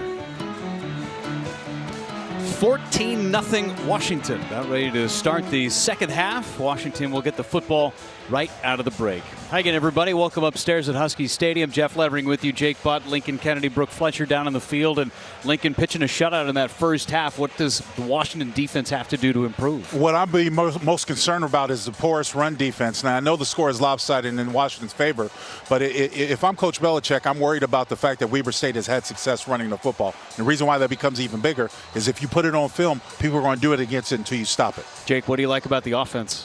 Jonah Coleman. Yeah, for some of the Huskies fans that are saying, they lost some great toys to the NFL last year. You're wondering who's going to be the next ones to step up. Number 1, Jonah Coleman. I got to imagine they have some a new fan favorite here in town. He is running angry today. 70-plus yards on the ground, plus a score. And Washington's going to get the football back. Will Rogers did just enough offensively. Only took 1 sack, and it was on the last drive. See what adjustments Jedd Fisch makes at halftime. Heard him talk about Quentin Moore out for the rest of the ball game as we were heading to halftime.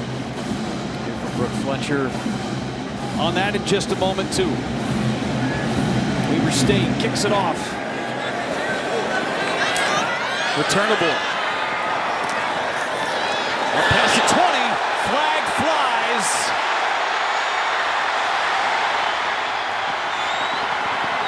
Past the 30-yard line. But there is a flag all the way back at the 20-yard line. That was Keith Reynolds on the return, 70 yards, but will it stand? I'm just as impressed with the kicker, Kyle Thompson for Weber State. Did a good job at saving the touchdown, even though there's a penalty back there, likely to back up the Huskies. Start this drive. Reynolds showing off his wheels. During the return, illegal block in the back. Return team number 82. Penalty will be enforced 10 yards from the spot of the foul. First and 10 for Washington.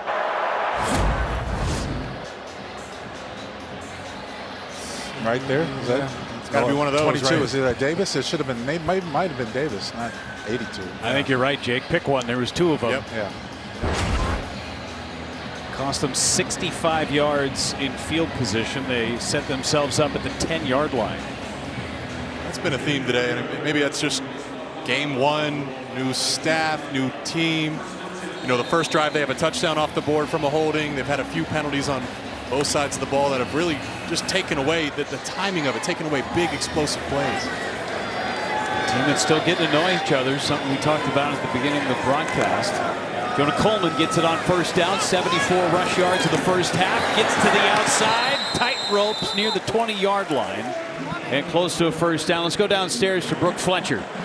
Yeah, I talked to offensive coordinator Brendan Carroll coming out of the half, and he gave me some positives and negatives he saw from the offense in the first half. Let's start with the negatives. He said we have to eliminate those negative plays there. We are just giving up too much yardage, especially when it comes to penalties. We got to clean that up. But a positive, talk about those guys up front. You mentioned Jake, Jonah Coleman, the game that he's had, the up front, opening up some opportunities for that run game there. He said the communication, the attitude has been so good. Expect some guys to move around there. Also, Quentin Moore, he is out for the remainder of the game.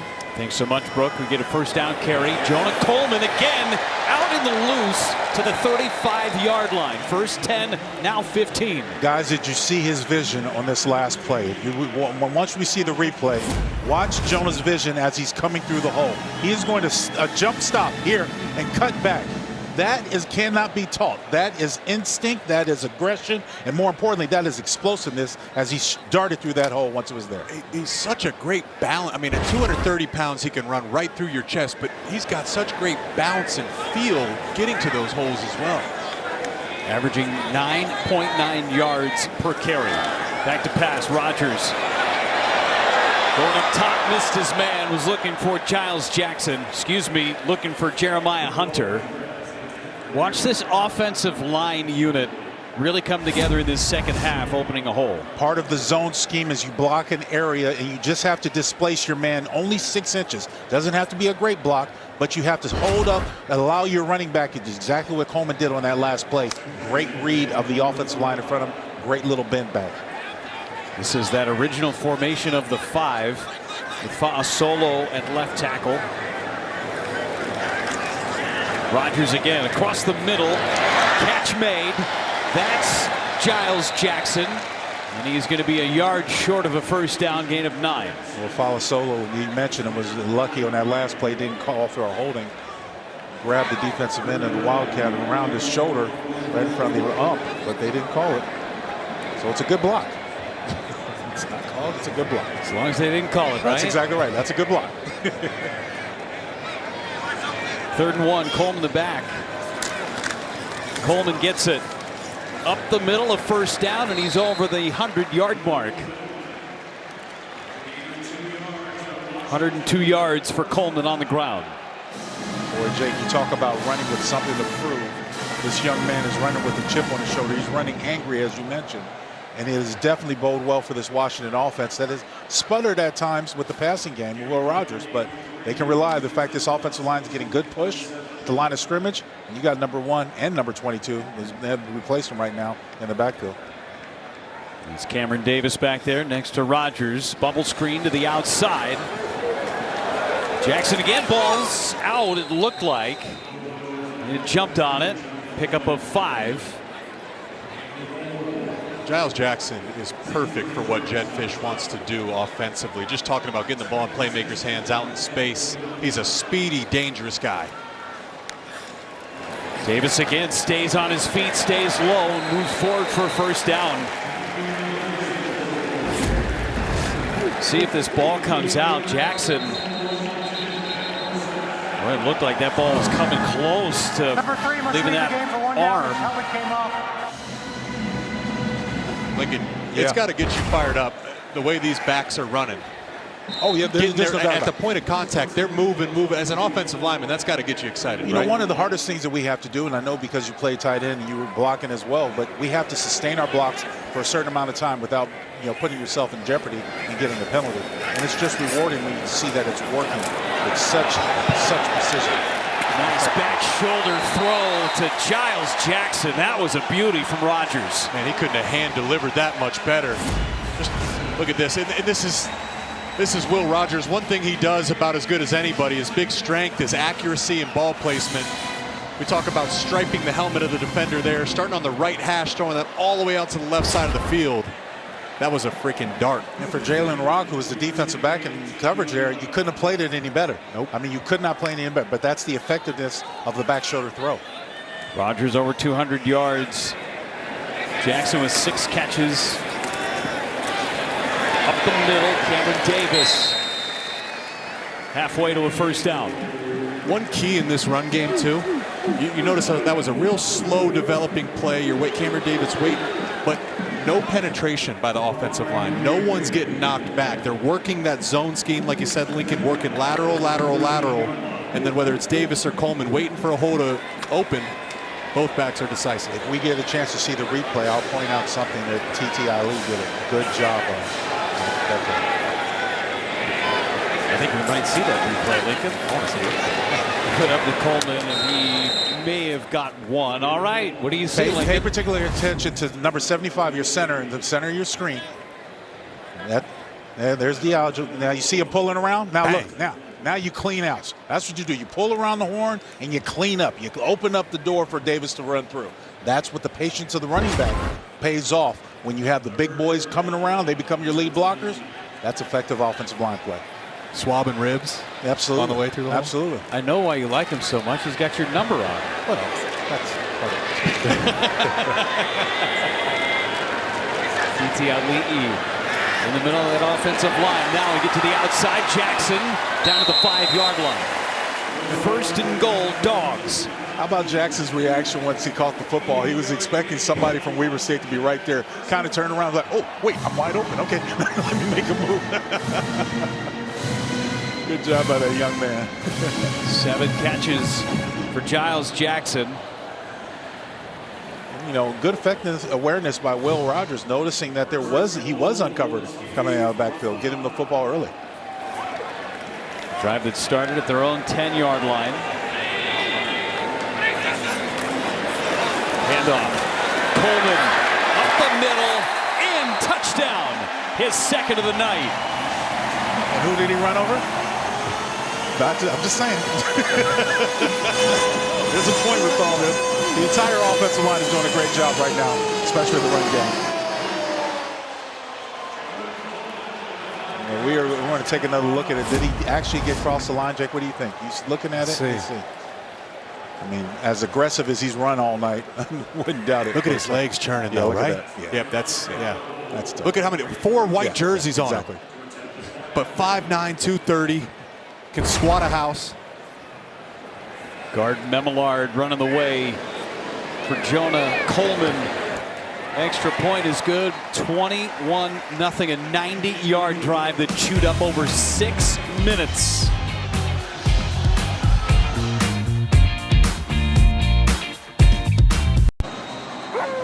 $21-0 Washington, and Dubs want some more treats. I can tell you that much right now. A Tuesday, can't miss top 10 women's volleyball matchup when Louisville goes to State College, take on the Nittany Lions. Coverage begins at 7:30 Eastern, 4:30 Pacific, only on the Big Ten Network and the Fox Sports app. Can we get Dubs some treats, please? I would give him as many treats as he wants. I don't even know. I don't think it'd be good for him. Yeah, beautiful. How could you turn it down? You can't say no to those eyes. I met him pre-game. I took a picture. Really nice coat. Very nice. Good conditioner. Yeah. Obviously, someone's brushing him out too. Jake, you and our spotter Bob Lanigan were down there taking pictures and posing. Nice job, guys. Picture turned out great. Portrait mode. That is Husky man. Returnable. There's Butler from the goal line with a seam. A flag comes out just across the 35-yard line.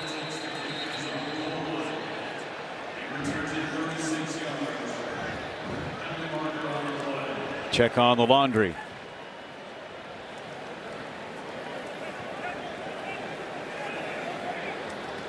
Another penalty on a kick return.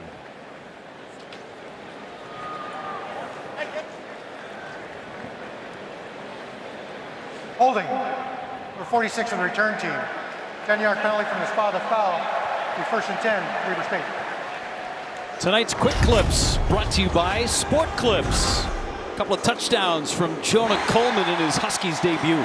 His running back coach, Scotty Graham, said there's a lot of ice cream on that cone, man. That is a thick, strong running back, but those are the touchdowns. There's been a few big-time bounce backs where he starts to one side of the field and cuts it all the way back. He's done some really special things tonight. Bankston in the backfield.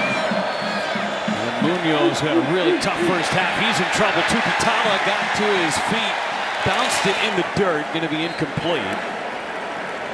And have they ruled it incomplete or they ruled it as a fumble because the side judge went back to spot the football? We're playing on the field is an incomplete forward. That's what I was pass. thinking. Yeah. 2nd down. I was just thinking that the way they were spotting is that it was a completion. It is definitely coming forward. That's a forward pass. Forward and a skip to record. Exactly. There's been nowhere to go with the football downfield the entire game. Credit to Husky defense for recognizing the RPO and taking those little screens away from them. Give the ball to Bankston, and he goes nowhere. 3rd down and 9 after a gain of 1. It goes back to my point earlier, guys, about Weber State trying to stay ahead of the sticks. If you're going to call that play to open up a drive and you come with nothing, then the Huskies know you're going to run the football on the 2nd play. And they did a good job at stymieing the offensive line and not giving up any penetration, forcing a 3rd down and long. We talked about this at the top of the broadcast. You got all season to get ready for your first 5-7 plays scripted. After the game started to go, here's that package. Defensive front No big bodies. Those are all linebackers at the line of scrimmage there.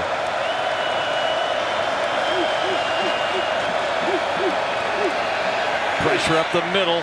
Incomplete. Another stand. He was trying to get it to his tight end, Kean Need. Jake, you pointed that out with circling. We called that on my day. We called that the NASCAR package. And what it consists of is usually when you have either premier rushers or linebackers, because you know you want to get the quickness of rushing quarterback. You're not really worried about the run, and that's why Washington substituted the way they do. Now, those guys are able to run quicker games. When you have linebackers and defensive ends, edge rushers, like Washington has, you can generate pressure with your front 4, and it's only linebackers that are on the line of scrimmage. Saying NASCAR, a lot of speed on the field, expect exactly movement. Right. Yep. A little bit untraditional.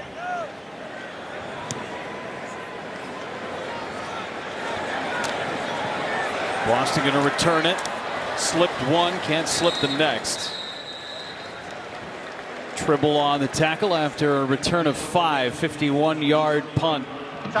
Big Ten coming to Washington. Fishing season in the Pacific Northwest.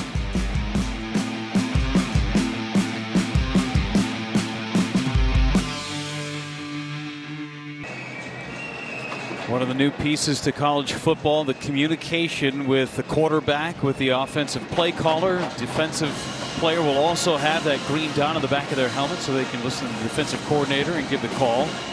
NFL style, and when we talked to Jedd Fisch about it, he goes, man, it's about time it got to the college game. True story. Well, and he's familiar with it. This is something he used in the NFL as a quarterback coach and, working under Belichick and Sean McVay. Give it to Coleman on 1st down. Pushes ahead for 4. For Jedd Fisch, who has been everywhere, it feels like, nowhere for more than 4 years, but he credits Steve Spurrier for being the influence in his career. He goes, I don't exist in the coaching world without Steve Spurrier, but look at the list of guys that he has coached under in his tenure. To take a little bit of something from every single one of those and make it his own. And look, he turned around an Arizona program that wasn't accustomed to winning, and certainly not winning at the level they did last year. Rodgers in trouble, brought down again. Kamari Bailey on the sack. He came free. You understand, Jake and Jeff, that they wanted to look. The Huskies came up with a check with me system. They're going to take a chance on throwing play action, but you got to block the line of scrimmage. Got to block the line of scrimmage. They were trying to run a unique protection there. Fa'asolo, the left tackle, blocked down. And then the center, watch TT Ali right here try to spin out real late. And we call that popping, but he's popping for the extra guy. They still brought another one in. There was a full-out blitz by the Wildcats. They wanted to take the runaway. Loss of 10, Rodgers. Screen game, out to Coleman. Coleman up the middle, still on his feet, near a first down. And a flag comes in late. And it might be either a face mask or a horse collar. I think this is going to add on and give them an automatic first down. But what a sheer determination. What sheer determination by Coleman that time. He makes this all on his own. Of course, he has screen blockers out in front of him. Give them credit as well. But this was just a will not to be brought down, Jake. Yeah. His ability to change direction on a dime. Yeah. During the run, personal foul, horse collar tackle, 35 of the defense. 15-yard penalty will be enforced from the end of the play with the non-man person. He's so fast, so explosive. You talk about all the space there, Lincoln. Now watch this. Put this foot, bang, right there, bang. His whole moment, everything looks like he's going forward, and then without missing a beat, bang, bang, feet in the ground, and he's changing direction. And he's not easy to bring down once you make contact. That's what Bailey is complaining about. I had a horse collar, and there's no other way I could have tackled him. Right. Grabbed that nameplate and brought him down after the sack from Bailey. It's the 15-yard penalty. Rodgers lets it fly. He's got a man. Jackson on the edge inside the 20-yard line. Another pitch and catch with Jackson. This is a great route by Giles Jackson. So they're in play action and looks initially like he's going to run the over route. Watch him, the eyes come in there, bang, bang. So he's starting inside with the stem, selling the over route, and then right at the last second, puts his left foot in the ground. He's out to the sideline where there is no one. Great scheme, great execution. Really nice explosive play there for the Huskies. Yeah, good awareness by Rodgers, recognizing that one-on-one coverage and really realizing that Jackson was going to go out rather than in, as you mentioned. Played it through it to a spot and was able to get a completion. Getting close to a 100-yard game. 8 catches, 93 yards for Giles Jackson. Rodgers to the outside. He's got Jackson again. His 9th catch. Slips one and then brought down by 3 Wildcats. Let's go downstairs to Brooke Fletcher. More on Jedd Fisch and Steve Spurrier.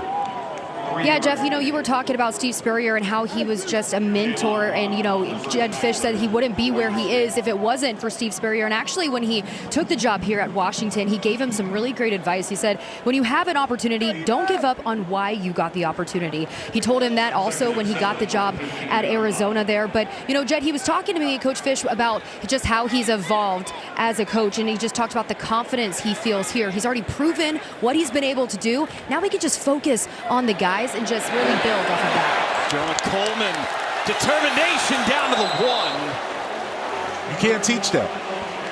You can't teach that. Thanks for that great excerpt, Brooke. But you cannot teach that, guys. That sense of determination, that sense of presence when you have your opportunity, shining your best. He's literally carrying defenders as he's walking to the end zone. He's already got 2 touchdowns. See if they give him the rock here and try and make it a hat trick. You have to, right? No, without a doubt. Without a doubt.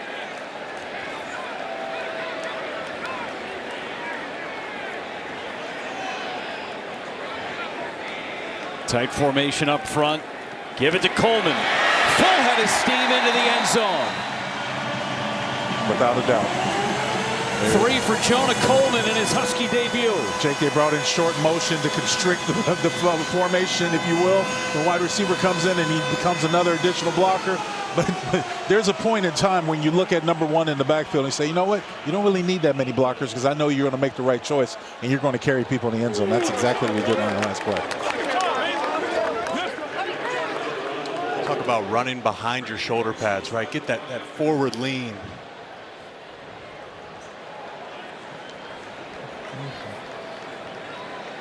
Well, welcome to the Big Ten.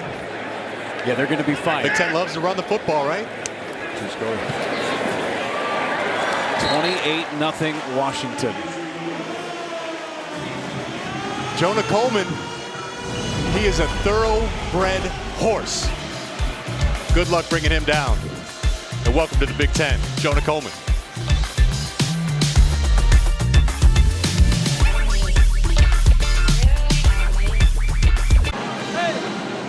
28-0 Washington. 3:50 to go in this third quarter.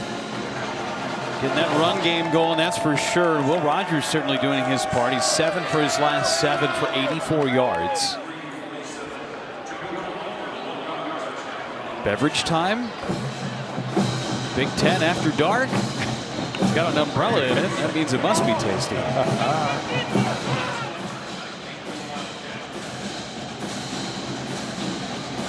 Grady Gross ready to kick it away.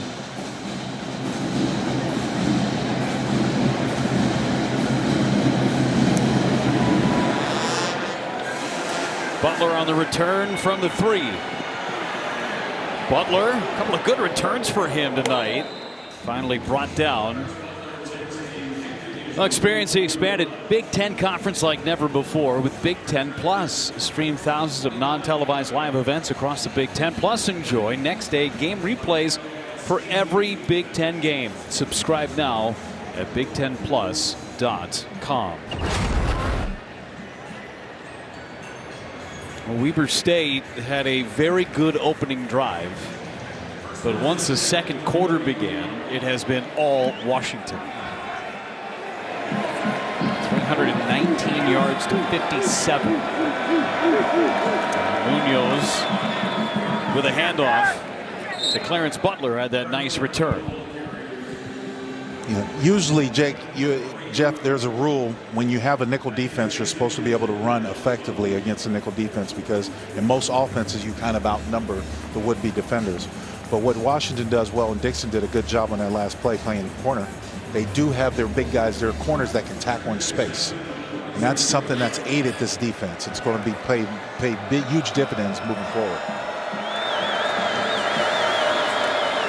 Pressure comes from the edge, slings it across. The catch made by Jaden Thrower for a first down for Weber State. Continue that point too, Lincoln. I mean, we just asked Steve Belichick, when you turn on the film Sunday, what do you hope you see? And he said, hey, we just want to tackle well. We just want to do our fundamentals well. And really, for the most part, they're passing that test with flying colors tonight. Butler again trying to get the edge. Tuputala able to get the initial contact on him. And you see the speed from Tuputala being able to come off of that block and really, corral the running back before it became too overwhelming and got to the perimeter. It should have been a bigger game. Jaden Wayne cleaned it up on the other side.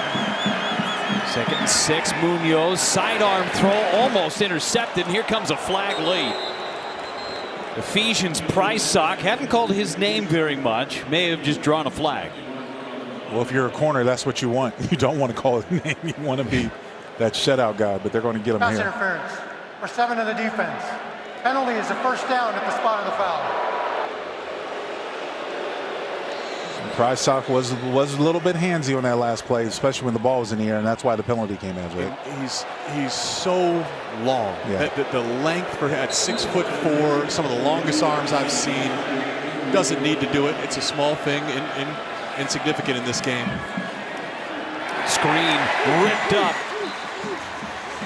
We just had him on to tackle Jaden Wayne, able to get his paws on that one, knock it down. He's been everywhere on this drive, huh? Yes, he has. Part of that RPO action from Weber State is when the quarterback is reading the defensive end or his read, he also is looking at the outside corner on his receiver. If the corner is playing off, he throws the slant route. That's also part of the RPO. And in that case, working the play action, you're hoping to get your tight end on a little bit of the slide route or drag route underneath. Good defense by the Huskies. 2nd down and 10 for Munoz. Gonna throw it outside. Prysock, was he in bounds? No, out of bounds. That's what a great cornerback has to do. Without a doubt. Show it to me once, don't try me again. That's the exact same play. You just got a pass interference on. This time in great position, gets his head around. And out. But just look at the patience here. You're physical, right? Yep. That's cool. And you use the sideline as your ally. You push the receiver out, and before the ball gets to you, and then you try for the interception. Good sell by the sideline, trying to get that pick.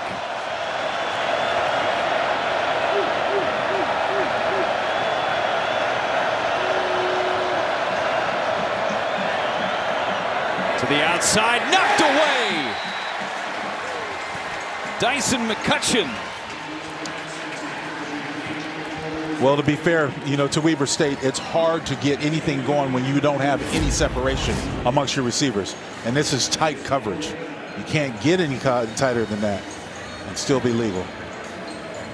The secondary in this Husky defense is extremely deep. They're full of talent, and it's such a key element of the Steve Belichick defense. They play a 4-2-5. There's going to be extra DBs on this field. They ask a lot of them. We've highlighted the tackling. We've highlighted the coverage. And now they'll be tested once again on 4th and long. 4th and 10, play clock winding down. And they call a timeout before. I think they were running out of time. Weber State. I think the play clock was going down. It's the second time that Weber State has almost had a play clock violation. Taking a quick timeout in Washington.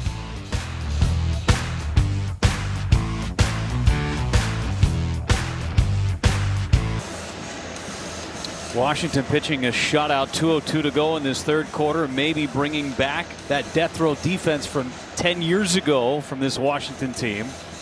Steve Belichick's squad, they've done a great job. We walked into that coaches meeting and he said, when I first came here and I looked at my defensive backs, I saw size that I didn't see in the NFL. True story. He said his tallest corner in New England was 5'10". Ephesians Prysock is 6'4". Yep. He looked at me and went, I like this. This is good. 4th and 10 for Weber State. Munoz gets it out of his hands. Cormier for a first down. Broken coverage. Yep. Just the second converted third down since the first quarter. Pickup of 16 on that third down. That is a broken coverage. Yeah, right? absolutely. That has got to be. Without a doubt. It wasn't a blitz. It was a game. They only sent 4. Right.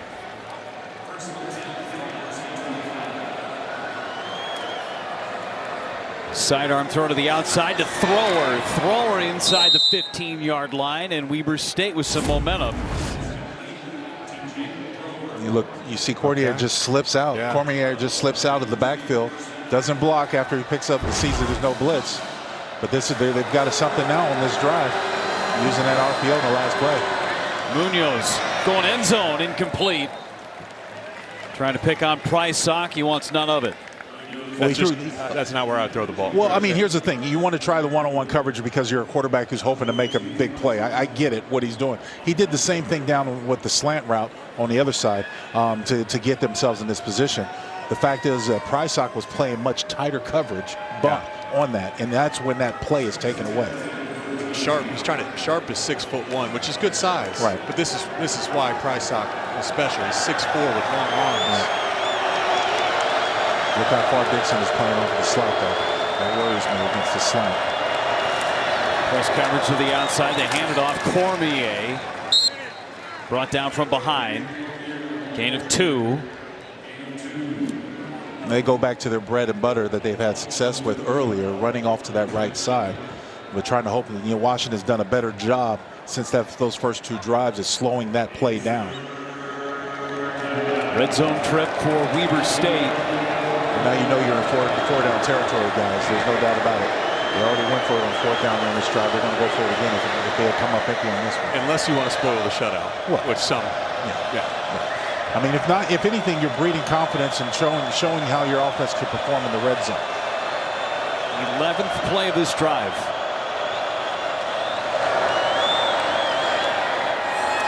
Incomplete. 4th down, decision time. Coverage by Thaddeus Dixon. Just again to highlight the discipline and the technique. Watch this whip route right here. Thaddeus Dixon, he's almost waiting on it, right? He didn't even bite on the underneath route, just waiting on the whip route, triggers on it. There's just been no space to throw the ball for Weber State. I'm actually surprised that Munoz didn't just throw it before he snapped back out to go outside. Just throw it to him right there. That's when it was. Because right? it would be more of a hitch or a stop route. But Munoz wanted to hold on the football, wait for the whip route to happen, and that allowed Dixon to recover. Kyle Thompson from 28 yards.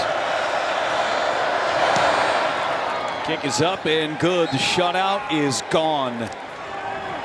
Weber State gets 3 out of it. Step aside for 30.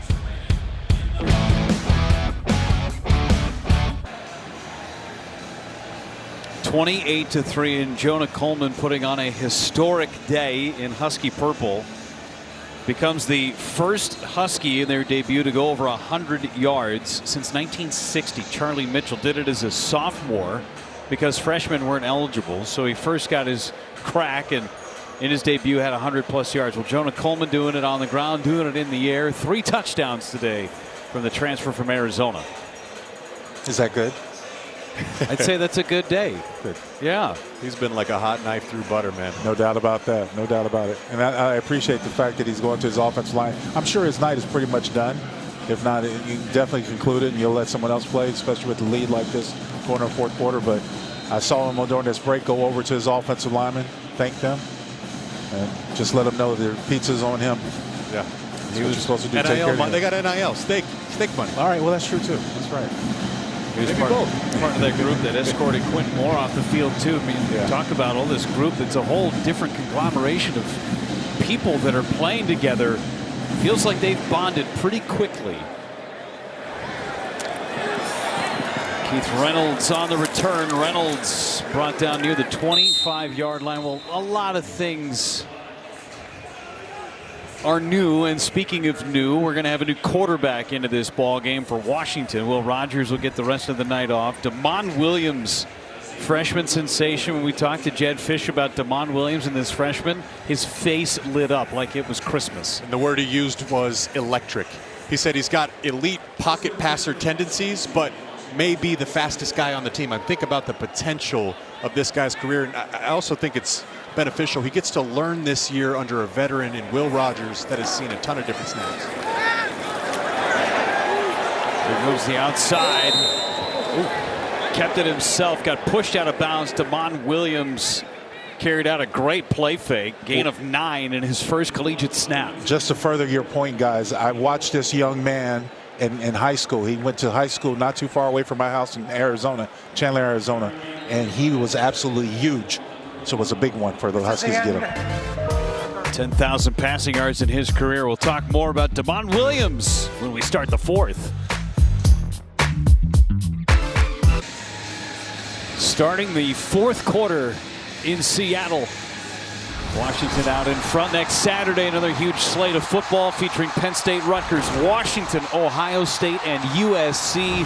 Plus a conference clash between Michigan State and Maryland. It's all next Saturday, only on the Big Ten Network and the Fox Sports app. Wall-to-wall coverage. I love the fact we get to put Pacific time zone in all of our starts now. Isn't it beautiful? Coast to coast in the Big Ten. Damon Williams back in. You get the running back in there, Adam Muhammad. And you want to talk about another guy that the Huskies are so high on is Adam Muhammad. But Damon Williams, a guy who threw for over 10,000 passing yards, 93 touchdowns, only had 12 picks, but he is a freak of an athlete. And he was committed to Jedd Fisch to go to Arizona, part of a larger class that Jedd was able to flip to then bring here to Washington. And you mentioned Jedd, his eyes lighting up. At Arizona, consistently top 5, top 10 passing attacks. It's an easy sell for quarterbacks to want to come play for Coach Fisch. Williams back to pass, slips out of a tackle, slips out of another, still on his feet. Positive yardage for Damon Williams. You see the athleticism right there. Well, you see the speed, able to turn that corner. I mean, the fact is, it looked like Weber State had him dead to rights. Have him in the pocket, they're blitzing, and they bring in defensive back, safeties, and here it is. Look at the speed. Get around the corner, turn the corner, and get positive yards. Big time play by Damon. They said he's one of the fastest on the team. Oh, no doubt. No doubt. Offensive player of the year in high school back in Arizona. At Basha High School. I mean, that was a gain of 5, but he ran a quarter mile to get that 5. Williams, bubble screen. Lots of room. Still on his feet, finally brought down Denzel Boston. 5th catch of the night. That was good for 20 yards. He has matched his entire season total in catches from last year. This drive's all about the future. There's Damon Williams flashing a handoff to freshman Adam Muhammad and throwing the screen out to Denzel Boston, who's a sophomore. So pretty exciting right now, but pretty exciting going forward as well. Starting to cook with some gas since the start of that second quarter. 5 catches for 70 yards. 2 minutes gone by in his fourth quarter. Williams steps up, still looking downfield. Look at end zone, incomplete. Ooh, wow. Got dragged down. The ball was already gone. He's trying to get it to DeGraff, who scored a touchdown earlier today. Well, you really can't fault him for Williams wanting to take a shot, force out of the pocket, sees his young tight end running down the field, and a little bit of it looks like a post route or an angle route, deep route, Jake, and it just cannot connect. And of course, you hear the boos in the background because the fans wanted to pass interference. And there's one of them. It's a sharp tie, though, I tell you. You know, that's a good look. I don't see a lot of ties with the big chain around. No, you don't. No, but he must got an NIL deal or something. That's a nice looking chain. He's an incoming freshman at Washington. He's got a year of eligibility. One of the new guys on the roster. Exactly. They don't have to Muhammad up the gut. There goes Muhammad, still on his feet. Down to the 1.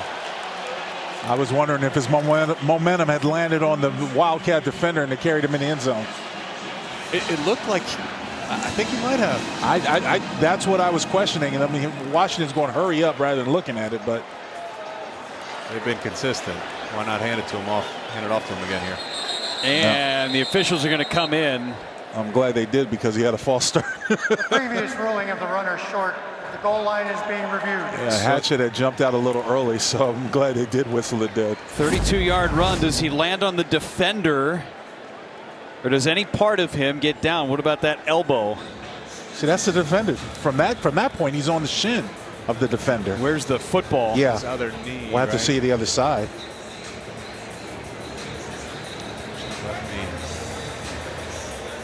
Right there. Oh, there it is down. Okay. That's a good call. Yeah. Because he has not broken the plane yet. Okay, now we can talk about how good he is, though. You were at the spring game, right? Yes. And I went back and watched it, and you just keep seeing this guy show up on tape. Yeah. That run looked a little bit like Jonah Coleman. No doubt. You know, bounce, patience, and then he had the burst at the second level. You know, you talk about a 1-2 punch, and you also hear you have a 1-2-3 punch. There you go. Because you've got Davis, and of course we're seeing what Muhammad has done. You know, Sam Adams, second and 2, is also on this team, teammate of son of one of my teammates back in the league, but he hasn't had his chance to shine tonight. The officials are taking a look at this. I think it's going to stand where it was or confirm that it was short. But another good job by the offensive line. Good press. Way to wear down your opponent. That's what you're seeing in this fourth quarter. After reviewing the play, the ruling on the field is confirmed. Be first and goal for Washington. 224 rushing yards for this makeshift offensive line. I'd say they've gelled pretty well tonight. Not bad at all. I'll give them an A for effort, that's for sure. And getting a lot of chunk yards, too. They've a lot of big chunk yards, yeah. 7 runs of 10 or more yards tonight. Muhammad stays in, bunch formation, and a false start. Yeah, that's when you have nervous energy. Tufai has just come in the game to help get some play in time. Number 71, the left tackle. Another young guy. Yeah. Second year, redshirt freshman.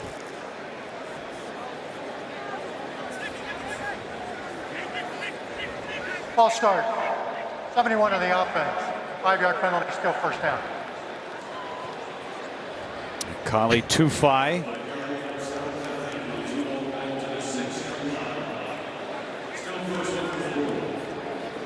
.6'5", 340 out of Los Angeles.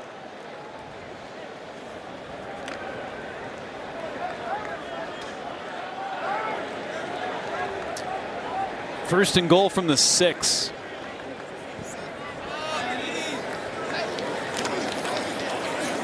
Williams to pass, got a guy, touchdown, Denzel Boston. Welcome to college football, Damon Williams. He's done a little bit of everything tonight. Yes. Been involved in special teams, They targeted him underneath, over top. Shown some great things after the catch. This one is just called put a little sauce on it, baby. Watch him come in here. Bam, foot in the ground. When you lose a DB like that, that's when you might throw up on Instagram tomorrow. Great route.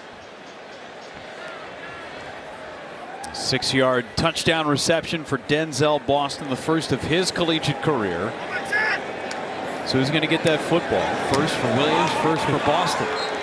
Give it to the quarterback and say, remember I did this, but throw me a couple more passes. First of many, hopefully, for that duel.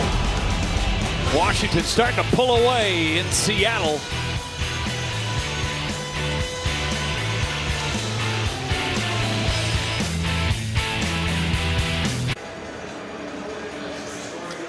(35-3). Washington starting to assert themselves. Let's go down to Brooke Fletcher downstairs. Devon Williams made his collegiate debut. I'd say it went pretty well. Yeah, I would definitely say so. And he was getting some love on his sidelines there and also returning the favor, going up to every single one of his offensive linemen, just saying, hey, man, I appreciate you. And then dapping up right there, Jedd Fisch, just, getting that support from his teammates, but also demonstrating that leadership you want to see in your quarterback, guys. Thanks so much, Brooke. Kick that sails through the end zone, a touchback. 11:52 to go in the ball game. Well, next Saturday, number 2 Ohio State takes on Western Michigan in primetime at the Shoe. Coverage begins 7:30 Eastern, 4:30 Pacific, only on the Big Ten Network and the Fox Sports app. Jake, you and me and Brooke, we will be there. It'll be a blast. Looking forward to going to the Shoe for the first time. I think the last time Brooke made a great point about the quarterback going up to his offensive lineman, and to all you young quarterbacks who aspire to be quarterbacks, just understand this. Take care of the hands that take care of you. All you need is some celebratory congratulations, some high fives, some dabs. Doesn't take more than that to show your appreciation. But take care of the hands that take care of you. Bankston gets the carry, goes over the right side. He's got a lot of space, makes a man miss. Now 2, now 3, and finally going to get dragged down by 3 Huskies at the 40-yard line. Good run for Bankston, 35 yards. It's like I was talking about all day, right? So like I was talking about, there are some holes. And I know they're playing some backups, but you still have some starters that are in there. But you have to clean this up. That's what other teams are going to do. Elijah Jackson. Yeah. There are going to be some teams that are going to look at this and say, this is the way to get to this Husky defense. It's been off that right. It's been off tackle to the right. Totally agree. That's where all the plays have hit. See Bankston over 100 yards on the ground. Played 5 games last year for Weber State. Got hurt, missed the rest of the season. Munoz flushed out. Munoz going to go down. Brought down by Elijah Jackson. Well, the Big Ten, it's brand new. How about the expansion? This was 1950. The original Big Ten, you add Penn State in 1990. Then it expands with Nebraska. Then you add Maryland and Rutgers in 2014. And let's go west, 2024. UCLA, USC in Southern California, Oregon and Washington up in the Pacific Northwest. Truly coast to coast. The one constant is change, right? I grew up in Columbus, Ohio. I went to the University of Michigan. I mean, I've been beaming like Jedd Fisch. We're talking about Devon Williams just being up here in the booth. Out here in Washington and Big Ten country. Yeah. I'm happy I get to rack up some frequent flyer miles, travel east. That's always good. It's going to be fun to watch the styles of play, too, because you look at the Pac-12 conference and what it used to be. It was a lot of offense. Yeah. Some of the best offenses in the country came out of the Pac-12 conference. Jedd Fisch had one of those with Arizona. How does that gel with what is in the Big Ten? Well, that's why it's so imperative to run the football, be able to run the football, because when you get into that inclement weather back in the East in November and stuff like that, it's going to be hard to throw it the way Washington has had success over the last couple of years. They ran the football extremely well today. Nice play. Flag comes out late. It should be holding.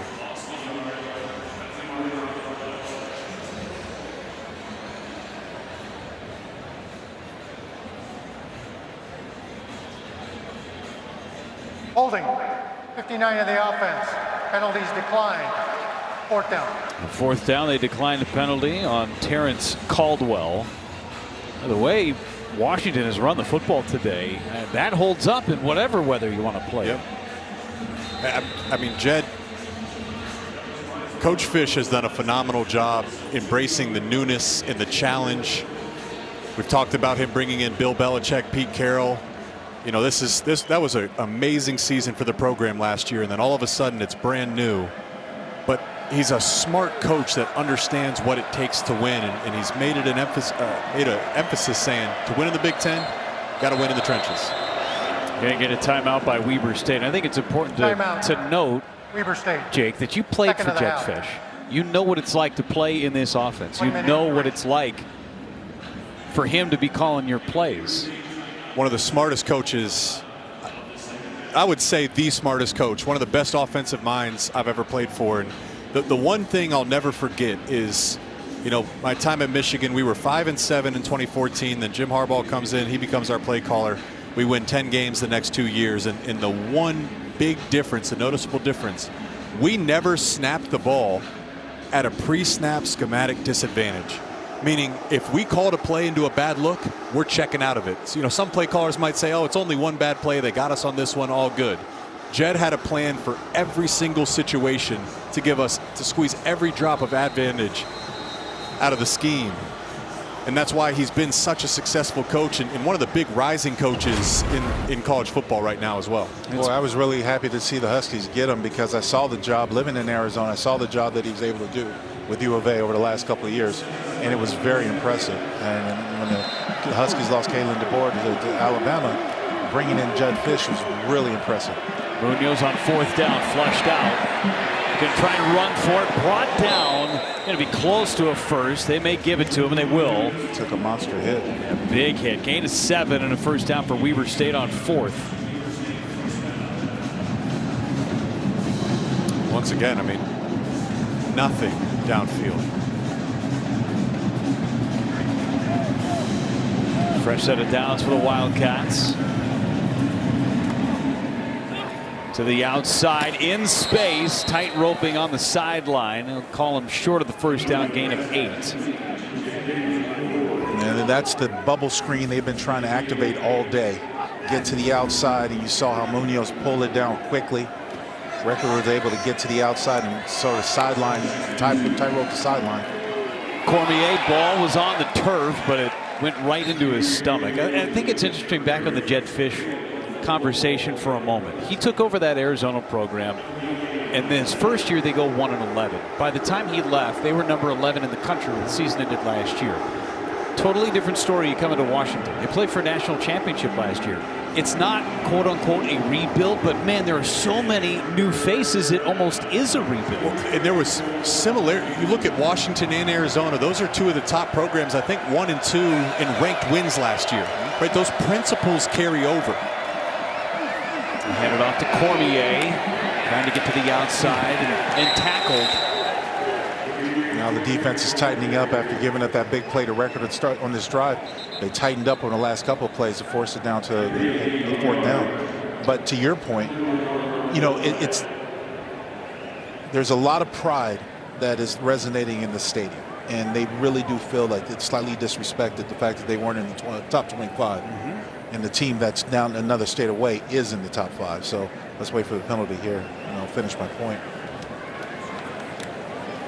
There is no foul in play. The contact is legal. Timeout on the field for an injured player. So timeout for an injured player. We'll continue the conversation when we come back.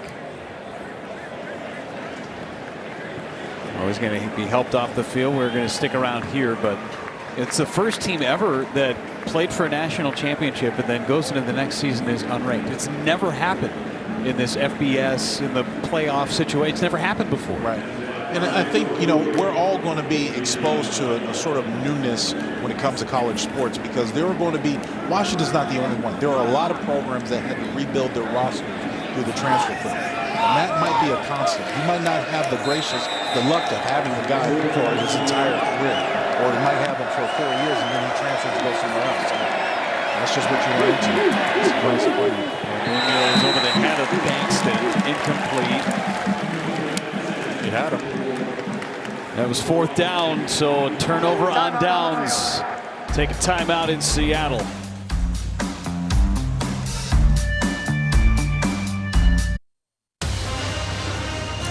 Big Ten Network College Football sponsored by State Farm and by Auto Owners Insurance. That was such a cool scene. Having the gates closed, you open up the gates and let the dogs out.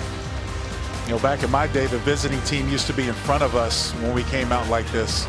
We would have to, they would ask, open up the gates. We would be barking behind them. Oh, man. In that tunnel. You want to talk about intimidation. Jiminy Christmas.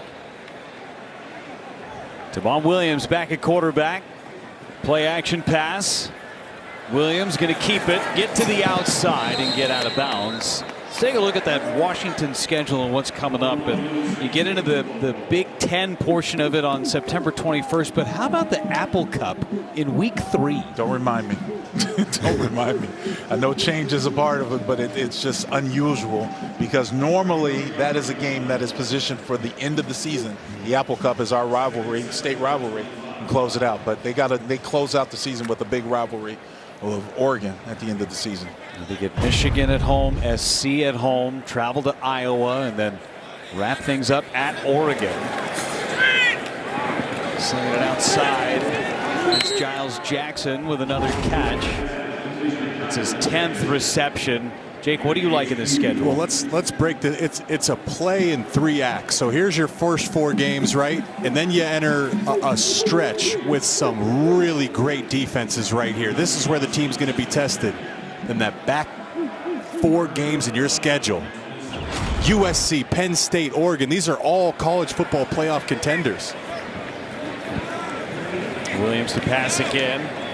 Going to the corner and missed his receiver. He's trying to get it to Audric Harris. Another freshman, had over 1,000 yards in his high school career at Bishop Gorman. As I'll also add to that, you know, that schedule, Jake and Jeff, the fact is I've never seen been on a calendar where you had 2 byes. Yeah. And that's another thing that's changing about college football. I know with the extended playoff and stuff like that, but 2 byes in a regular season, that's unusual. Can I say one more thing about that schedule? Sure you can. That's a huge reason I'm excited for the expansion of the Big Ten right there.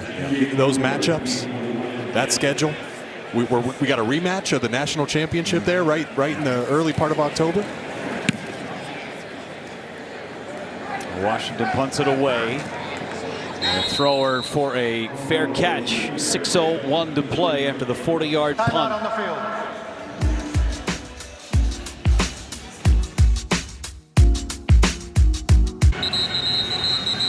Final drive recaps our entire day around the conference. That's tonight right after football, only on the Big Ten Network and the Fox Sports app.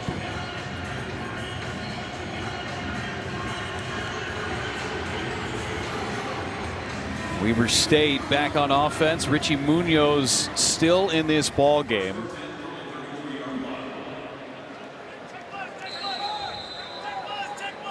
See if he can put something together towards the tail end of this game and getting ready for week 2. Bankston wrapped up after a short gain on first down. We've alluded to it, but the new playoff schedule now. 12 teams going into the tournament. You extend the season a couple of weeks. Where do you guys land on the college football playoff system? It all works together because we bring up the Washington schedule. That's the new normal. It's extremely competitive, and in the 4-team playoff, you could one loss, you're maybe okay. 2 losses, you're out of the conversation, no doubt. Right, and 3 losses, it's over. But now in this current landscape, with the tougher schedule, you can afford 2, maybe even 3 losses and get into the playoffs. So what that also does is, for us to talk about the sport, there's going to be 25 to 30 teams into November that feel they have a chance to get in that conversation. It's going to make for fireworks down the stretch of the season. You know what plays in my mind and what's interesting to see, and I'll see how it all plays out, is that, you know, the Power 4 conferences, the top 4 conferences will have a bye. Okay, they're champion. But the lower seeds will even have home field games. So you can actually have a team with a lesser record entertaining a game you know, and back in, you know, bad weather places and stuff like that, that is interesting with the playoff. And we're going to see that dynamic sort of unfold. I think that's a great part of what this is. Catch made by Clarence Butler, trying to get to the first down, brought down maybe a yard short, is that you're going to have these schools that are hosting playoff games. Yep. I think that is awesome for college football. No doubt. That is college football, right? Like that's the fan bases, the environment, the stakes when you think about hosting a playoff game at that point in the season. Well, you know, for a long time for me, I thought that December was a waste on college football because you had your sort of sporadic bowls, and I'm not trying to disclose, you know, not include them. But the fact is that there was a lot of time where you could be playing critical football like they're going to do in the playoffs now. Yeah, the 3-week time from Thanksgiving until the bowl started was wild. They pick up a fourth down. Weber State's going to move the chains, under 4 to play. But now you're going to have those playoff games in your home stadiums. You don't have to go somewhere else. So if you end up with I'm just going to throw a team out there, Miami, South Florida, and they have to go play Penn State up at State College in December. In December, exactly. The Dolphins going to Kansas City or the Dolphins, you know, right? So it's beautiful. So this is football, right? Yeah, That's what you want. Give again to the outside. Slipped one tackle, couldn't avoid the other. Stopped by Anthony Ward, his second tackle on this drive. But I thought for so long there were a lot of the sort of quote-unquote power schools that were playing the schedule game where they would have like a difficult matchup, and then you either schedule a cupcake or a bye before your next difficult matchup. Well, that takes it out because you don't have to go undefeated in order to be viable. Well, you know, off that too, this is now an NFL schedule in terms of big brand on big brand, but now you could play 16 weeks. This could be a 16-game schedule, right? So all of a sudden, I mean, look at you. In the NFL, it's against the CBA to be in full pads and hitting and tackling in season. Right. That's on the college coaches now to adjust to their team. Like, how do you weigh? Do we need to bang in practice versus, hey, this is a long season, we got to keep our guys fresh? You won't. You'll have to take both. The NFL and the college will take similar approaches where you'll get a lot of your hitting done in the early part of camp, but then you'll taper down as the season goes on because you got to keep guys fresh. So this is the same model that the NFL has. After training camp, and most training camps for NFL teams only last a couple weeks anyways. First down again for Weber State. About 10 seconds until our 2-minute timeout in the fourth quarter.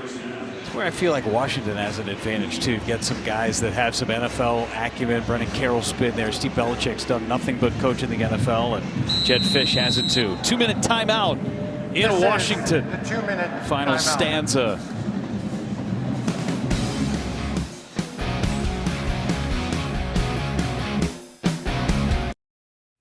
Dave Revson in our Chicago studios. The Huskies have this one well in hand, capping off what has been a perfect day for the expanded Big Ten. If you missed anything, we're going to take you through all the highlights and analysis on the final drive. It is coming up mere moments from now as the crew joins me for one last soiree here tonight. But for now, we send it back to Husky Stadium and Jeff Levert.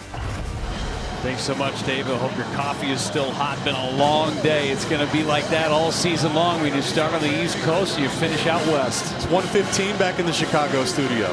Still going strong. How is that Shout studio out to those coffee, huh? It's great. They got the high. It's like the Mercedes of coffee machines in there.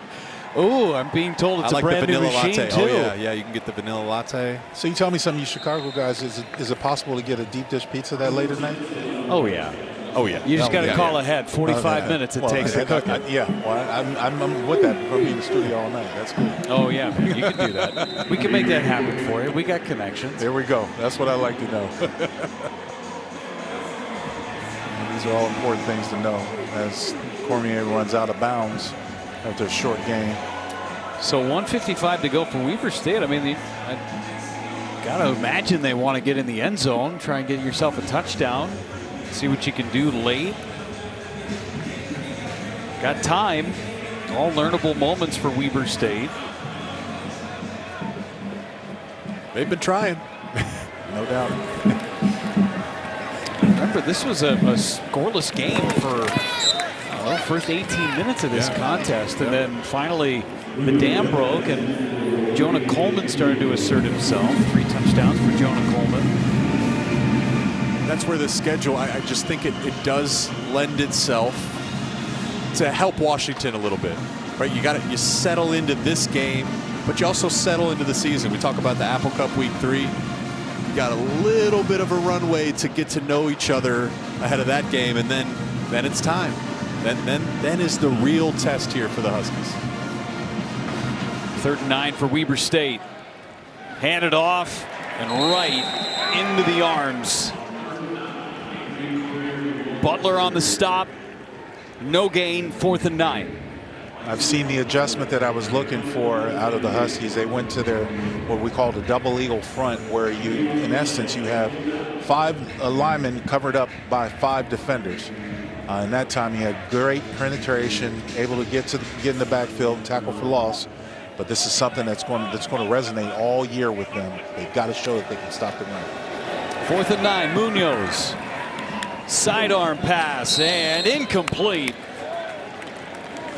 Turnover on downs. And all Washington has to do is take a couple of knees. Yeah. Almost got those fingers under it, couldn't secure it. Good call. Good call. Nice side, Judge. Right there. Saw that ball hit the ground. Well, it's my first time in this stadium, my first time in the state, my first time in the city. Blown away.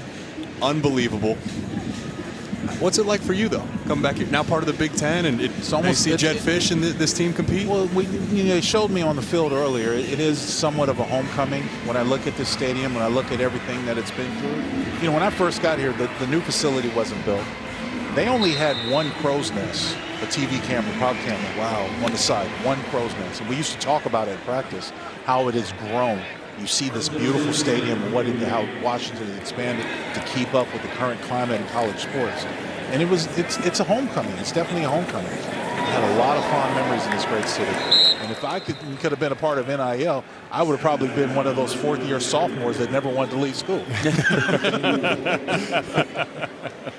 I don't know. You made out okay. First round. No, trust me, I didn't do bad. But here, still, I loved Seattle, and I thought about even coming and living here after I was done playing. It hasn't happened because I couldn't take the climate. Well, we got it on a great weekend, though. No doubt about it. The weather out here has been phenomenal. A 75-degree day. Haven't seen a cloud for 2 days. As Adams pick up a first down. Every running back that Washington has run out there has an extreme motor. Yeah.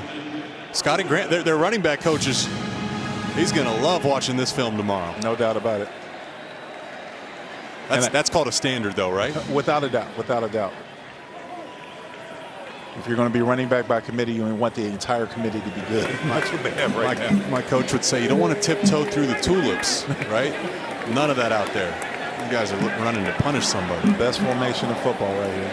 You're going to snap it one final time. Jedd Fisch 1-0 as the head coach at Washington. 15 straight home wins. It's the 3rd longest active in the FBS. We talked about what the offense would look like, fellas. Great balance. 278 yards passing, 205 on the ground. They will face better defenses, but one thing that's really encouraging is all the stuff within their own control. The communication, the operation of bringing in different personnel groups, formations, the way the offense complemented itself.